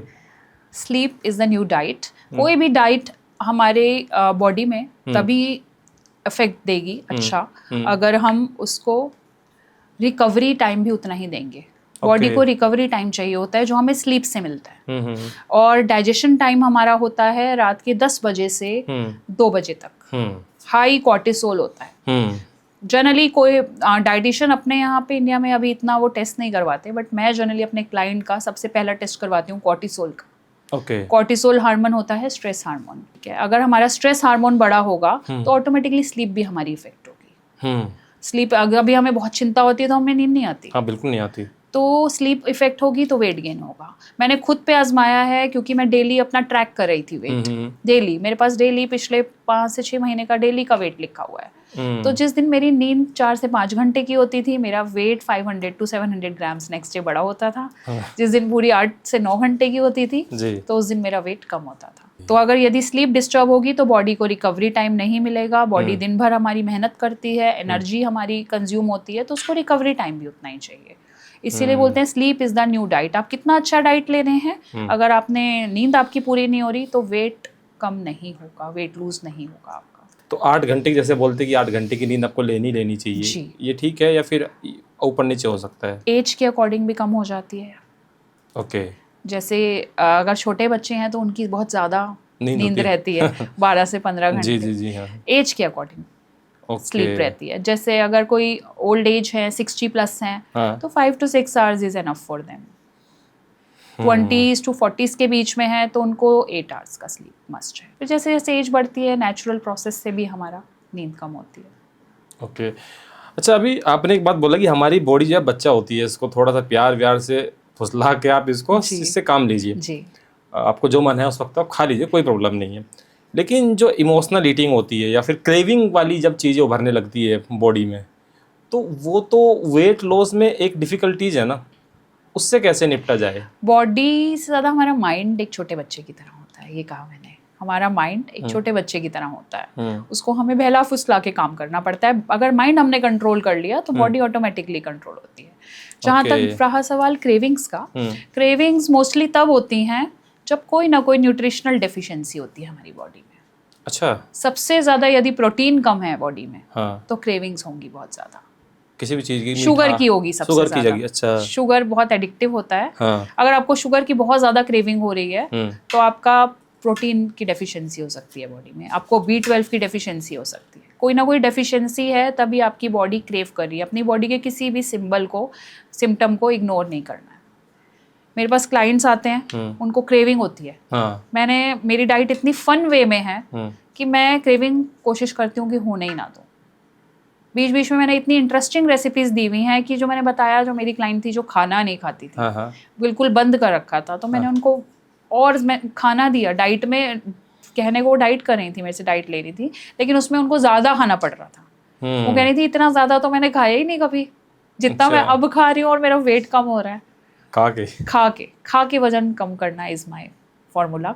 और उसमें क्रेविंग्स, हम लोग जैसे मेरे पास क्लाइंट का कॉल आता है, यार आज मेरे को गोलगप्पे खाने का बहुत मन कर रहा है, तो बोलती हूँ जा पहले दो गोलगप्पे खा के आ तू, पहले तो तुम 2 गोलगप्पे खा कर आओ, जब तक तो, लेकिन क्वांटिटी कम करना, ये नहीं गोलगप्पे खाने लगे तो तुम 6 खाने चले गए।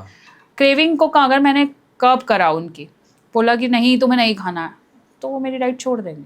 अच्छा, वो उन्हीं के लिए हार्मफुल इफेक्ट है, उसके बाद वो डाइट ही नहीं करेंगे, क्योंकि हमारा अगर छोटे बच्चे को आप बोलेंगे आप उस लैंप को मत छुइए, आप अग्नि को मत छुइए, उनको लगता है क्यों ना छुए, उनको लॉजिक समझाना पड़ता है। तो उनको जब तक वो लॉजिक समझ आएगा, उससे पहले हमें थोड़ा सा उनके मूड का भी ख्याल रखना रहता है। अगर उनके माइंड में आ गया कि मुझे आज आइसक्रीम खाना है, तो मैं उनको हेल्दी आइसक्रीम बनाने को देती हूँ, हेल्दी पिज़्ज़ा। आप पिज़्ज़ा खा सकते हैं, कोई दिक्कत नहीं है, 2 पिज़्ज़ा भी घर में बना के खा सकते हैं हेल्दी वे में।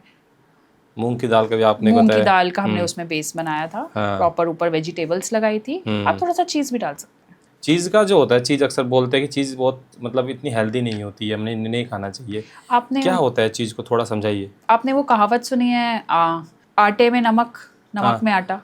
जब आप पूरा हेल्दी खा रहे हैं, तो आप बीच में कभी कुछ ऐसा थोड़ा बहुत ले भी रहे हैं, उसको हम वेजिटेबल से कंपनसेट कर रहे हैं, उसको हम हाई प्रोटीन से कर रहे हैं। चीज़ भी अपने आप में प्रोटीन है। यदि हमने पिज़्ज़ा खाने बोल दिया, दैट डजंट मीन कि हम पूरा चीज़ ही भर देंगे उसमें। चीज़ आप करिए बहुत थोड़ी सी, 1 से 1.5 क्वांटिटी में चाहिए, वो उसमें भी प्रोटीन होता है कुछ। और वो हमारे हेल्थ के लिए, हमें गुड फैट्स भी चाहिए, हमारी गुड फैट भी चाहिए, ऐसा नहीं कि फैट ही नहीं चाहिए। मैं एक लड़की की आपको बात बताती हूँ जी। मुझे जिम में मिली वो, और उन्होंने बोला कि 30 kg वेट लॉस कर लिया उन्होंने। वो शायद नहीं जानती थी मैं न्यूट्रिशनिस्ट हूँ जी, क्योंकि वो मुझे पहली बार मिले थे वहाँ जी। तो मैंने कहा अच्छी बात है, आपने कैसे करा जी? बोले हमने 4.5 मंथ्स में 30 kg वेट लॉस करा है। और हमने कार्बोहाइड्रेट छोड़ के करा है, हमने सारे कार्ब्स बंद कर दिए। तो उसके 2 दिन बाद वो लड़की बेहोश होके गिर गई थी जिम में। कार्बोहाइड्रेट बंद करना is not the solution. Carbohydrate जो होता है वो हमारी बॉडी का एनर्जी गिविंग फूड है। और हमारी बॉडी किस पे वर्क करती है? एनर्जी पे। हम और आप यहाँ बैठे हैं, बात कर रहे हैं, तो एनर्जी से ही चल रहे हैं हम सब। आपने वो एनर्जी का सोर्स ही बंद कर दिया। कार्बोहाइड्रेट दुश्मन नहीं है हमारा।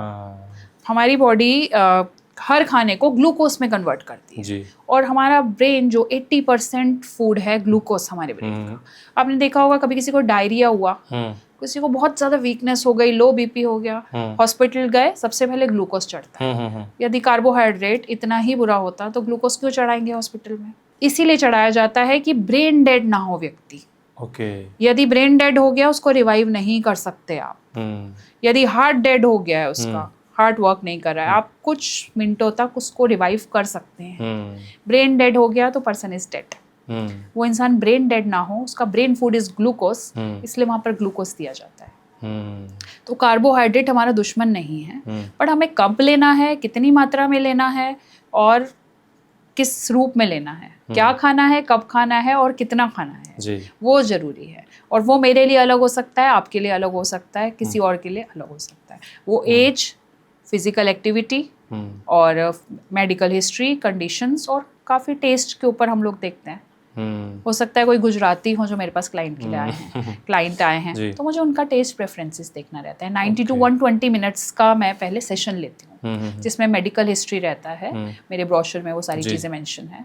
और उसमें मेडिकल हिस्ट्री हम लोग लेते हैं, आपका डेली रूटीन लेते हैं। कोई 6 बजे सुबह उठ रहा है, कोई 10 बजे अपने दिन की शुरुआत कर रहा है, तो उसी अकॉर्डिंग उनकी डाइट पर्सनलाइज रहती है। क्योंकि मेरे अकॉर्डिंग डाइट एक ऐसी होनी चाहिए जो 1 या 2 दिन या 2 या 3 महीने की बात ना हो, कि आपकी लाइफ टाइम चले। ये आपका लाइफ स्टाइल होगा। मैं जब तक टेम्परेरी करती थी डाइट, तब तक मेरी अक्सर छूट जाती थी और फेल होता था। जब मैंने उसको लाइफ स्टाइल हैबिट में करा, तब वो सस्टेनेबल हुआ। तो हमें बहुत धीरे स्टेप्स इनकलकेट करने हैं। बहुत धीरे अपनी बॉडी, ये नहीं कि कोई डाइट के लिए आ रहा है हम उसे 10 चीज़ एकदम से बता दिया, उसके रूटीन में है ही नहीं, ऐड ही नहीं हो पाएगी। अभी जिम की जब आप बात करते हैं तो जो सप्लीमेंट्स होते हैं, जो पाउडर्स, प्रोटीन्स वगैरह होते हैं, ठीक है, इनके बारे में अभी हम लोग बातें कर रहे थे कि ये कितना डेंजरस हो सकता है आपकी लाइफ के लिए, इसके बारे में थोड़ा बताइए। यहाँ एक और मिथ आता है कि carbohydrate high, low carbs and high protein जी हमारा वेट लॉस करता है। ये बहुत बड़ा मिथ है।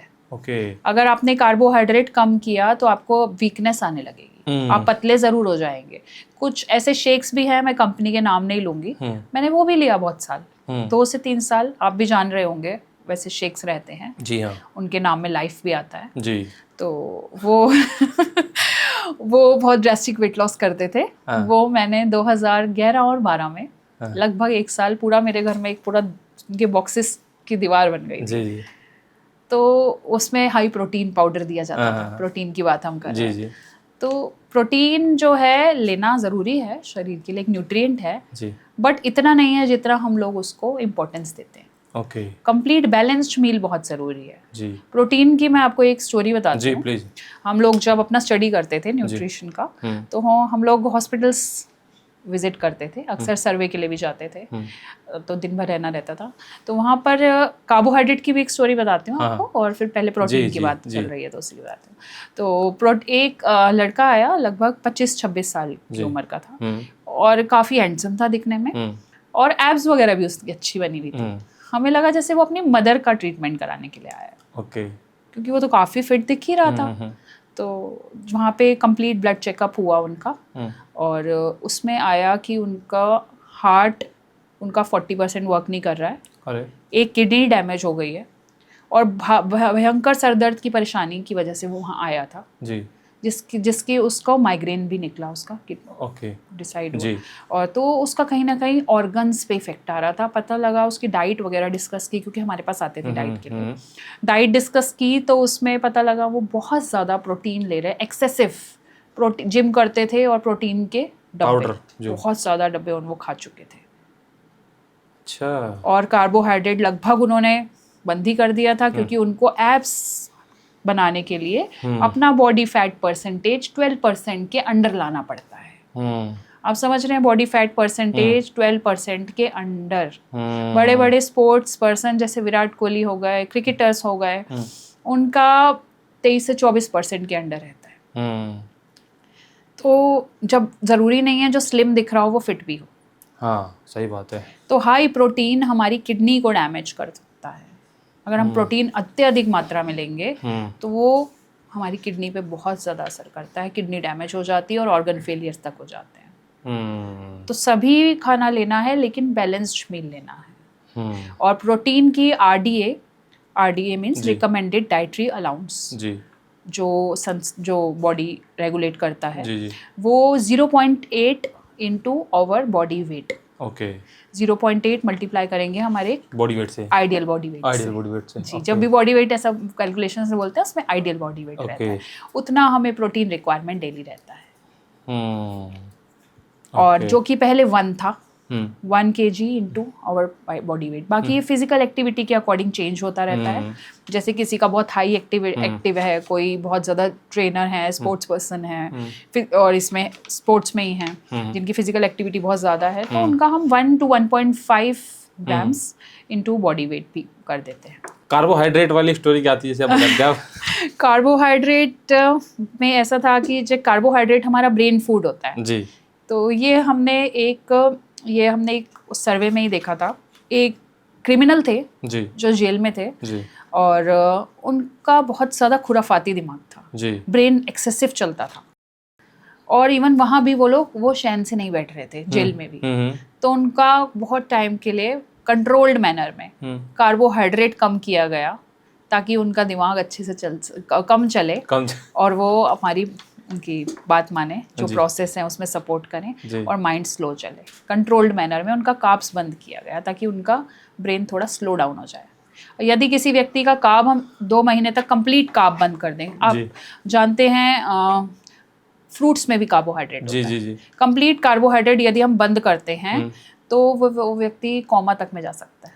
अच्छा जी, तो इतना जरूरी है। आप बोलते भी तो है कि carbohydrate is not a villain और chia seed is not a hero, right, है ना? Carbohydrate is not a villain, या एनी पर्टिकुलर फूड ग्रुप कि हमने पूरा प्रोटीन पे ही आ गए, जी, किसी जी। भी फूड ग्रुप को हमें बायकॉट नहीं करना है। Okay. Carbohydrate is not a villain, chia जी। Seed is not a hero. Okay, cooking oil को लेके थोड़ा बातें करते हैं। कुकिंग ऑयल अक्सर जी। तो हमारे खाने में तो रहता ही रहता है। जी। कौन सा बेस्ट है और कौन सा ऐसा है जिसको हमें अपने घर से बिल्कुल पूरी तरीके से उसकी तरफ देखना भी नहीं है, हमें एलिमिनेट करना है पूरी तरीके से, उसके बारे में थोड़ा बताइए। कुकिंग ऑयल बेसिकली जो भी सैचुरेटेड फैट्स में आते हैं, इसमें हमें पॉली अनसैचुरेटेड फैट और मोनो अनसैचुरेटेड फैट, हमारे पास गुड फैट्स भी होते हैं और बैड फैट भी। अभी मार्केट में बहुत सारे कुकिंग ऑयल आ गए, इवन हम कंफ्यूज हैं जनरली कौन सा हमारे लिए बेस्ट है। तो उसमें हम देख सकते हैं स्मोक पॉइंट एक चीज़ होती है, हाई स्मोक पॉइंट जिस भी कुकिंग ऑयल का है वो हमारे लिए अच्छा ज़्यादा नहीं है। ओके, जैसे कि कुछ नाम लीजिए। जैसे कि हमारा रिफाइंड ऑयल्स हैं बहुत सारे, हार्ट हेल्थ के रिगार्डिंग आते हैं, नाम तो लेना ठीक नहीं रहेगा, और बहुत सारे आते हैं हेल्दी हार्ट के लिए। तो उसमें हाई मतलब वो बहुत ज़्यादा स्मोक पॉइंट पे बनने, स्मोक पॉइंट होता है उनको बनाने का एक तरीका होता है। हाई स्मोक पॉइंट पे जो जितने ज़्यादा बनते हैं वो उस प्रोसेस के अंदर गुजरते हैं जो हमारे बॉडी में नुकसान देता है, उसमें सैचुरेटेड फैट्स बढ़ जाते हैं। जब भी हम कोई, और बेस्ट कुकिंग ऑयल जो हम यूज़ कर सकते हैं वो है, उसमें है ऑलिव ऑयल, मस्टर्ड ऑयल और cold pressed oils. Cold pressed oils mostly doctors होते हैं या जो भी हेल्थ अवेयर कॉन्शियस लोग होते हैं वो कोल्ड प्रेस्ड ऑयल्स यूज़ करते हैं। वो आप ग्राउंडनट का भी ले सकते हैं, सनफ्लावर सीड्स का भी होता है वो, लेकिन उस पर पर्टिकुलरली आप देखेंगे कोल्ड प्रेस्ड ऑयल होना चाहिए और बैक में ट्रांस फैट बिल्कुल ना हो, 0% हो। ओके। कोल्ड प्रेस्ड एक तरीका है बनाने का ऑयल्स को, जिसमें स्मोक पॉइंट बहुत लो रहता है, जो हमारी बॉडी में वेट लॉस में हमको सपोर्ट करता है और ओवरऑल हमारे ट्राइग्लिसराइड्स नहीं बढ़ाता है। आजकल आप देखेंगे किसी का भी, आप बहुत हेल्दी दिखने वाले व्यक्ति का भी यदि ब्लड टेस्ट करा लेते हैं तो ट्राइग्लिसराइड्स बहुत बढ़े हुए हैं। लोग बोलते हैं आप इनको फैटी लीवर है। सबसे पहला सवाल डॉक्टर का होता है आप ड्रिंक करते हैं? ड्रिंक करते हैं तो आपका फैटी लीवर उसकी वजह से है। ड्रिंक नहीं करते तो अब नया टर्म आया है नॉन एल्कोहलिक फैटी लीवर। आप अल्कोहल नहीं लेते लेकिन आप तला भुना ज़्यादा खा रहे हैं, आप प्रोसेस्ड फूड ज़्यादा खा रहे हैं, उसकी वजह से आपका फैटी लीवर है। तो पूरा दिन में हमारा RDA के अकॉर्डिंग 5 टीस्पून्स ऑयल जाना चाहिए बॉडी में, सभी खानों में मिलाकर। Okay, 5 teaspoon daily. ओके। और इसके अलावा हम अपना LDLs होते हैं, HDLs होते हैं, triglyceride, low density lipids and high density lipids. तो हमारे हाई HDLs जो हैं वो ज़्यादा होने चाहिए, LDLs जो हैं वो कम होना चाहिए, जबकि इसके विपरीत होता है जब भी हम ब्लड टेस्ट करवाते हैं नॉर्मली, सभी लोग जो ब्लड टेस्ट करवाते हैं। तो उसमें HDLs को बढ़ाने के लिए सभी फैट्स बुरे नहीं हैं, हमें गुड फैट्स लेने हैं। गुड फैट्स होते हैं हमारे सीड्स में, नट्स में, ओवरनाइट सोक्ड हम आलमंड्स ले सकते हैं, वॉलनट ले सकते हैं, वो गुड फैट आएंगे हमारे उसमें। सीड्स हो गए, पंपकिन सीड्स। और सीड्स की मैं जहाँ बात कर रही हूँ तो मुझे फीमेल्स की हेल्थ का भी एक छोटे से पॉइंट बताना है इसमें। फीमेल जो पेरी मेनोपॉजल स्टेज में आती हैं, मेनोपॉज होता है उनको 50 के अराउंड, 45 to 50 पीरियड्स बंद हो जाते हैं हमेशा के लिए, और उससे पहला 40 to 45 आजकल पहले भी हो जाते हैं, तो पेरी मेनोपॉजल स्टेज होता है, उसके भी कुछ सिम्टम्स होते हैं। तो उसमें हम करवाते हैं, जैसे मेरे पास एक क्लाइंट आई थी, वो अराउंड 39 ईयर्स की थी। उनको जब भी पीरियड्स आते थे उनको बहुत मूड स्विंग होता था। उनको मतलब इतनी चिड़चिड़ाहट होती थी कि घर वालों सबको पता लगता था अब इनका पीरियड आने वाला है। वो बोलते थे तुम्हारी इतनी चिड़, वो खुद भी नहीं, उनके कंट्रोल में नहीं रहता था। उन्हें बिना बात के रोना, बिना बात के गुस्सा, अजीब अजीब सी क्रेविंग, जैसे चॉकलेट खाना है, रात को आइसक्रीम खाना है। पीरियड्स होने से 1 या 2 दिन पहले सिम्टम्स आते थे, और पीरियड के फर्स्ट दिन तक भी ये सिम्टम उनको रहते थे। तो वहाँ पर हम कहीं ना कहीं क्रेविंग्स जब हो रही हैं तो हमारी कोई डेफिशिएंसीज हैं, तो हम उनको करवाते हैं सीड साइकिलिंग। मैंने उनको 1 से 2 महीना सीड साइकिलिंग करवाया, उससे काफ़ी उनको जो मेनोपॉजल सिम्टम्स थे उसमें उनको बेनिफिट हुआ। सीड साइकिलिंग मतलब उसमें सीड देते हैं आप? जी, सीड साइकिलिंग होता है, ये भी आप सर्च कर सकते हैं, हमारे व्यूअर्स भी सर्च कर सकते हैं इसको। सीड साइकिलिंग एक प्रोसेस होता है। तो हमारे पीरियड्स के 2 फेसेस होते हैं, ल्यूटेनल face and follicle face.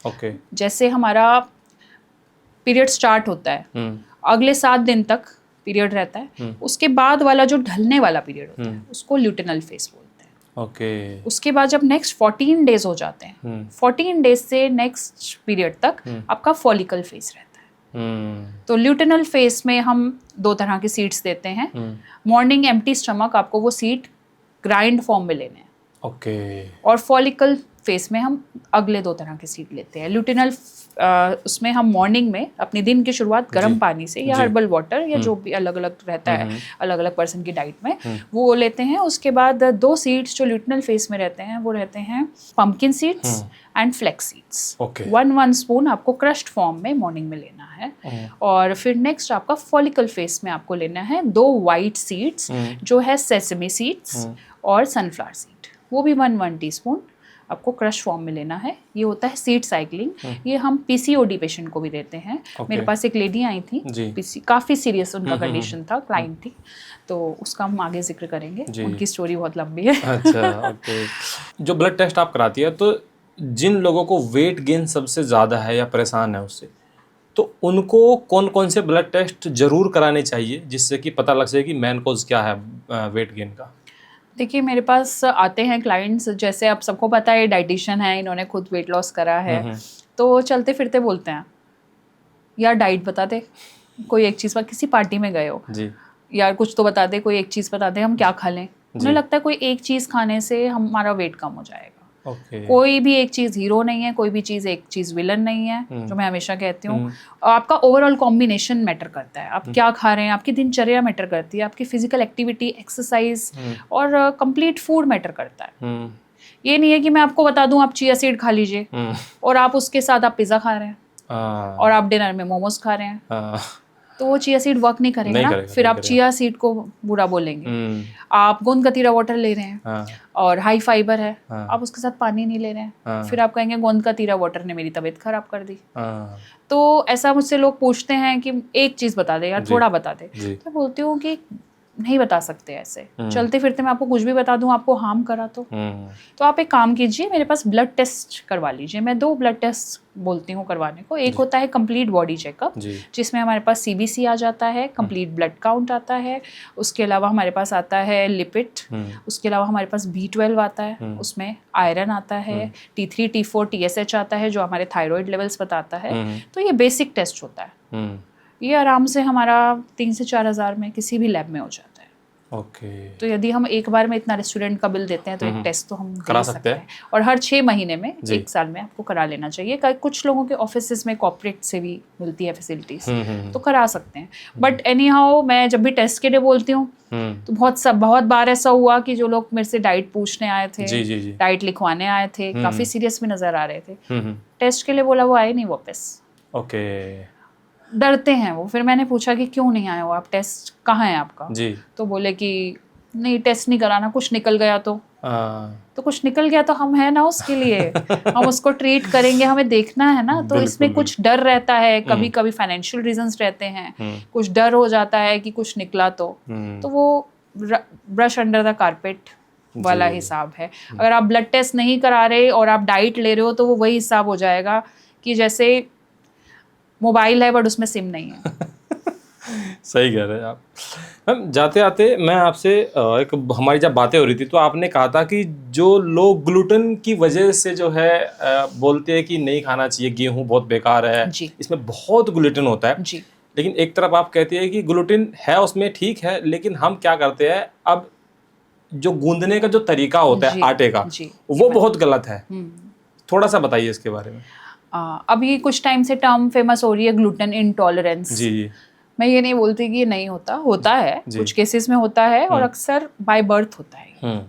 By birth ये डिजीज होती है। कुछ लोगों को ग्लूटेन नहीं सूट करता है। ग्लूटेन एक तत्व होता है जो हमारे जनरली वीट में पाया जाता है। जो आप देखेंगे वीट में जब हम गूंदते हैं तो वो कुछ चिपकने का बाइंडिंग एजेंट रहता है, तो वो ग्लूटेन होता है। अच्छा, ठीक है। और सडनली हम तो 2-3 हज़ार साल से वीट खा रहे हैं, आटा खा रहे हैं, सडनली कैसे अचानक से ऐसे ग्लूटेन एलर्जिक होने लगी। उसी चीज़ से एलर्जी होने लगी जिससे हम बड़े हुए हैं जिसे खाकर, क्योंकि उसको अब आटे को गूंदने का कहीं ना कहीं तरीका बहुत ख़राब हो चुका है।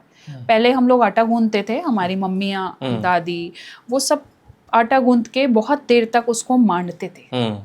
नीड करते थे जी। और जिससे उनका ग्लूटेन अच्छे से एब्जॉर्ब हो जाता था।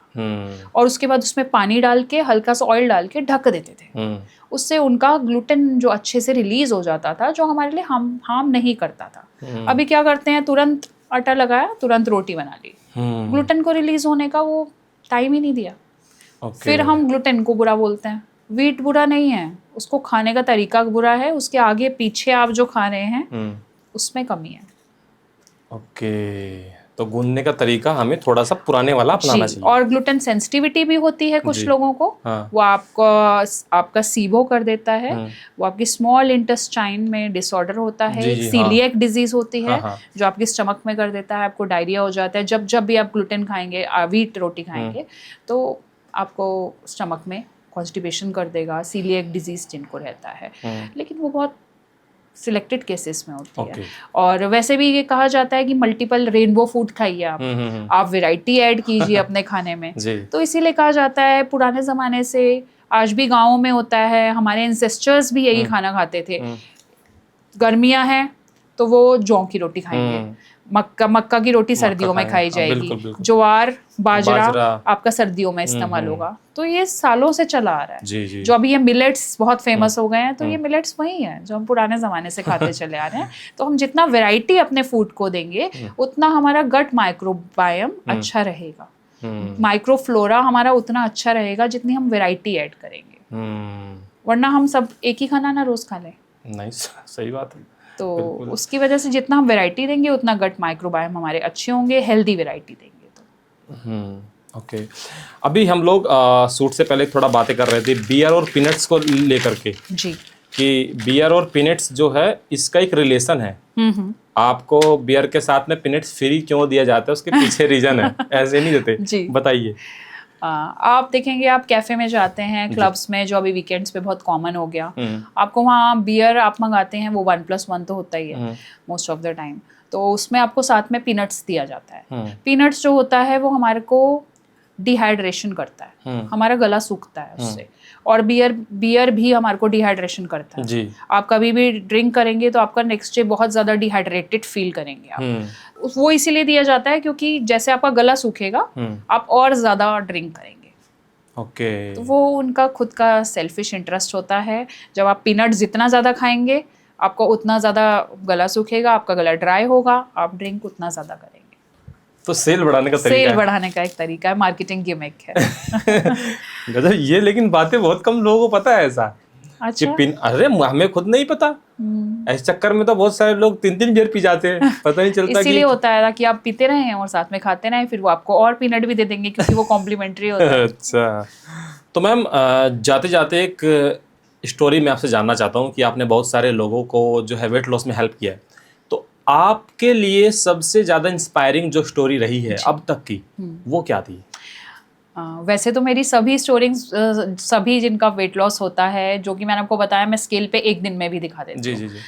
सभी मेरे लिए बहुत ही इंस्पायरिंग होती हैं, मुझे और ज़्यादा मोटिवेट करती हैं खुद को भी फिट रखने में जी। और एक स्टोरी मैं शेयर करती हूँ, और वो है, एक लेडी थी जी। जो 26 ईयर्स की थी। ओके, ठीक है, और उनको PCOD था। हाँ। उनका वेट 86 kg था, हाइट उनकी 5'2" थी, हाई BP उनको हो गया था, और PCOD की वजह से वो कंसीव नहीं कर पा रही थी। ओके, प्रेगनेंसी में उनको दिक्कत आ रही थी। 26 की एज में 26 की एज में उनको थायराइड हो गया था, क्योंकि हार्मोनल इम्बैलेंस कहीं ना कहीं आपको थायराइड भी क्रिएट करता है। उनके कंप्लीट हार्मोनल इम्बैलेंस ही थे जी। तो PCOD की वजह से वेट गेन हुआ था उनका। हाइट उनकी 5'2" थी, वेट 86 kg था, एज 26 ईयर्स थी, और PCOD की वजह से हुआ अगेन फिर उनको हाइपोथायराइड हुआ, जिसकी वो regular morning empty stomach medication लेती थी, थायरोनॉम, और पिछले 3 साल से ले रही थी, और उनका बेबी नहीं हो पा रहा था, और मिसकैरेजेस हो चुके थे 3। अच्छा जी। और उसके बाद उन्होंने सारे टेस्ट कराए, हस्बैंड के भी स्पर्म काउंट टेस्ट, वो सब जो भी टेस्ट रहते हैं वो सब करवाए डॉक्टर्स की उसमें गाइडेंस में, और अपना भी सारा फॉलिकल टेस्ट तक भी करवाए, सारे ब्लड टेस्ट करवाए, सब नॉर्मल आया।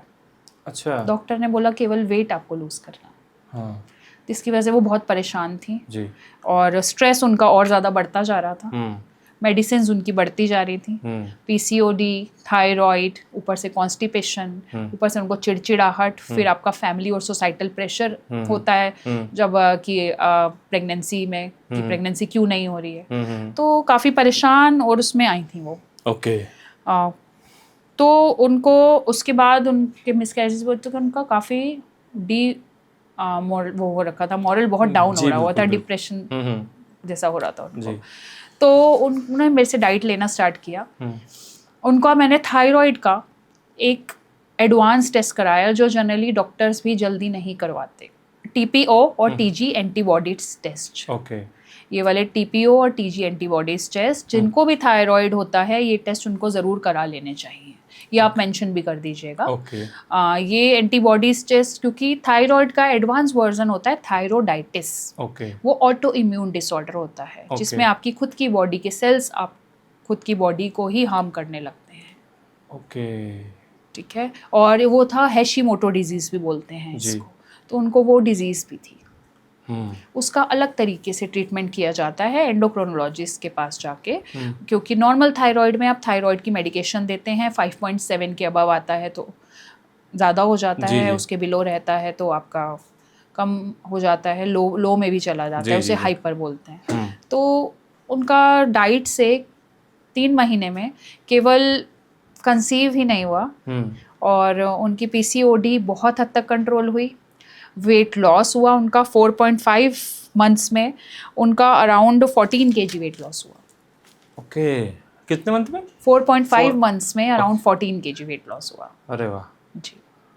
ओके। तो और आपने क्या डाइट क्या किया था उसमें, कि क्या चेंज किया आपने? मैंने उनकी मेडिकल हिस्ट्री समझी, उनको सर्केडियन रिदम में खाना खिलाना स्टार्ट किया और वाटर इनटेक उनका बढ़ाया रिक्वायरमेंट के अकॉर्डिंग। प्लस वो जंक फूड बहुत खाती थी, उनको क्योंकि इतनी समस्याएं थी तो उनको क्रेविंग बहुत होती थी, तो मैंने उनको वही खाना अलग अलग रूप में इंटरेस्टिंग बना के घर में बनाने का रेसिपीज दी जी। तो उससे उन्हें बहुत मज़ा भी आने लगा और उन्होंने खा खा के अपना वजन कम करा। कोई स्ट्रेस में वजन नहीं कम करा, खाने से वजन कम हुआ, खुश हुई। जिस दिन उनका कंसीव हुआ वो मेरे घर गिफ्ट लेकर आए। अरे वाह, गुड मैम, गुड। ओके। तो अभी बेबी है? बेबी अभी कंसीव उन्होंने किया हुआ। अच्छा, किया हुआ जी। ओके। लगभग उनका अब विदिन 2 मंथ्स बेबी होने वाला है। और काफ़ी हेल्दी प्रेगनेंसी उनकी चल रही है, प्लस वो अपने सप्लीमेंट्स भी ले रहे हैं और गायनेकोलॉजिस्ट की सुपरविजन में भी हैं। ओके। तो मैम जाते जाते वो लोग जो आपसे कंसल्ट करना चाहते हैं या आपसे अपॉइंटमेंट लेना चाहते हैं, क्योंकि बहुत सारा वेट लॉस तो वेट गेन तो इतनी बड़ी समस्या है आज के ज़माने में बहुत ज़्यादा, आपसे कैसे जुड़ सकते हैं, आपसे कैसे कनेक्ट कर सकते हैं? आप मेरे इंस्टाग्राम पे फॉलो कर सकते हैं, आप मुझे वहाँ डीएम कर सकते हैं और फेसबुक पे भी न्यूट्रिशनिस्ट निधि मेहरा के नाम से आप मुझसे वहाँ पे डीएम कीजिए, अपना नंबर ड्रॉप कीजिए। फिर जो हमारे फॉर्मेलिटीज़ रहेंगी वो मैं शेयर करूँगी, क्योंकि कुछ ब्रोशर्स हैं जिसमें प्रॉपर प्रोसेस लिखा हुआ है कि कैसे हम लोग स्टेप बाय स्टेप प्रोसेस रहता है, तो वो मैं फिर हम वहाँ से कांटेक्ट कर सकते हैं। आप यहाँ पे मेरा लिंक अटैच कर दीजिएगा। बिल्कुल बिल्कुल, इंस्टाग्राम। ओके, बहुत बहुत thank you so much Nidhi ma'am आपका, क्योंकि वेट गेन इतनी बड़ी प्रॉब्लम है खास करके हमारे देश में, जैसा कि आपने देखा था कि वर्ल्ड में हम आई थिंक 2nd नंबर पे है वेट गेन, ओबेसिटी में, और ओबेसिटी से बहुत सारी समस्या आ सकती है, लेकिन इनको ठीक करना भी आसान है। और जैसे कि आपने भी देखा कि आप खा के वेट लॉस कर सकते हैं, लेकिन क्या खाना है, कब खाना है, कितना खाना है, और आप जो ये क्या, जब भी मैम ने बोला कि हर वक्त आप रात में जब चिप्स के पैकेट फाड़ते हैं तो आप अपने लीवर का एक पीस खराब कर देते हैं, यानी उसको आप गंवा देते हैं। तो वेट लॉस हो सकता है, अच्छे से हो सकता है, इसीलिए वेट लॉस पर आपको ध्यान देना जरूरी है। आपको यह वीडियो कैसा लगा आप हमें कमेंट करके ज़रूर बताएंगे, और साथ ही साथ आप फॉलो करेंगे निधि मैम को। अगर आपको भी एक अच्छी लाइफ चाहिए, हेल्दी लाइफ चाहिए, आप भी चाहते हैं कि आप खाते खाते, अच्छा खाते खाते, क्रेविंग भी हो तब भी खाते खाते अपना वेट लॉस कर सके, तो निधि मैम आपके लिए एक जीता जागता उदाहरण तो है ही, और एक मेंटर के तौर पे भी सामने आती है। तो कैसा लगा वीडियो कमेंट करिए, वीडियो को लाइक कीजिए, और आगे आप किस टॉपिक पर वीडियो देखना वो चाहते हैं, किस हेल्थ एक्सपर्ट को आप चाहते हैं कि पॉडकास्ट में, ये भी हमें ज़रूर बताएं। तो तब तक के लिए बहुत बहुत शुक्रिया, थैंक यू सो मच।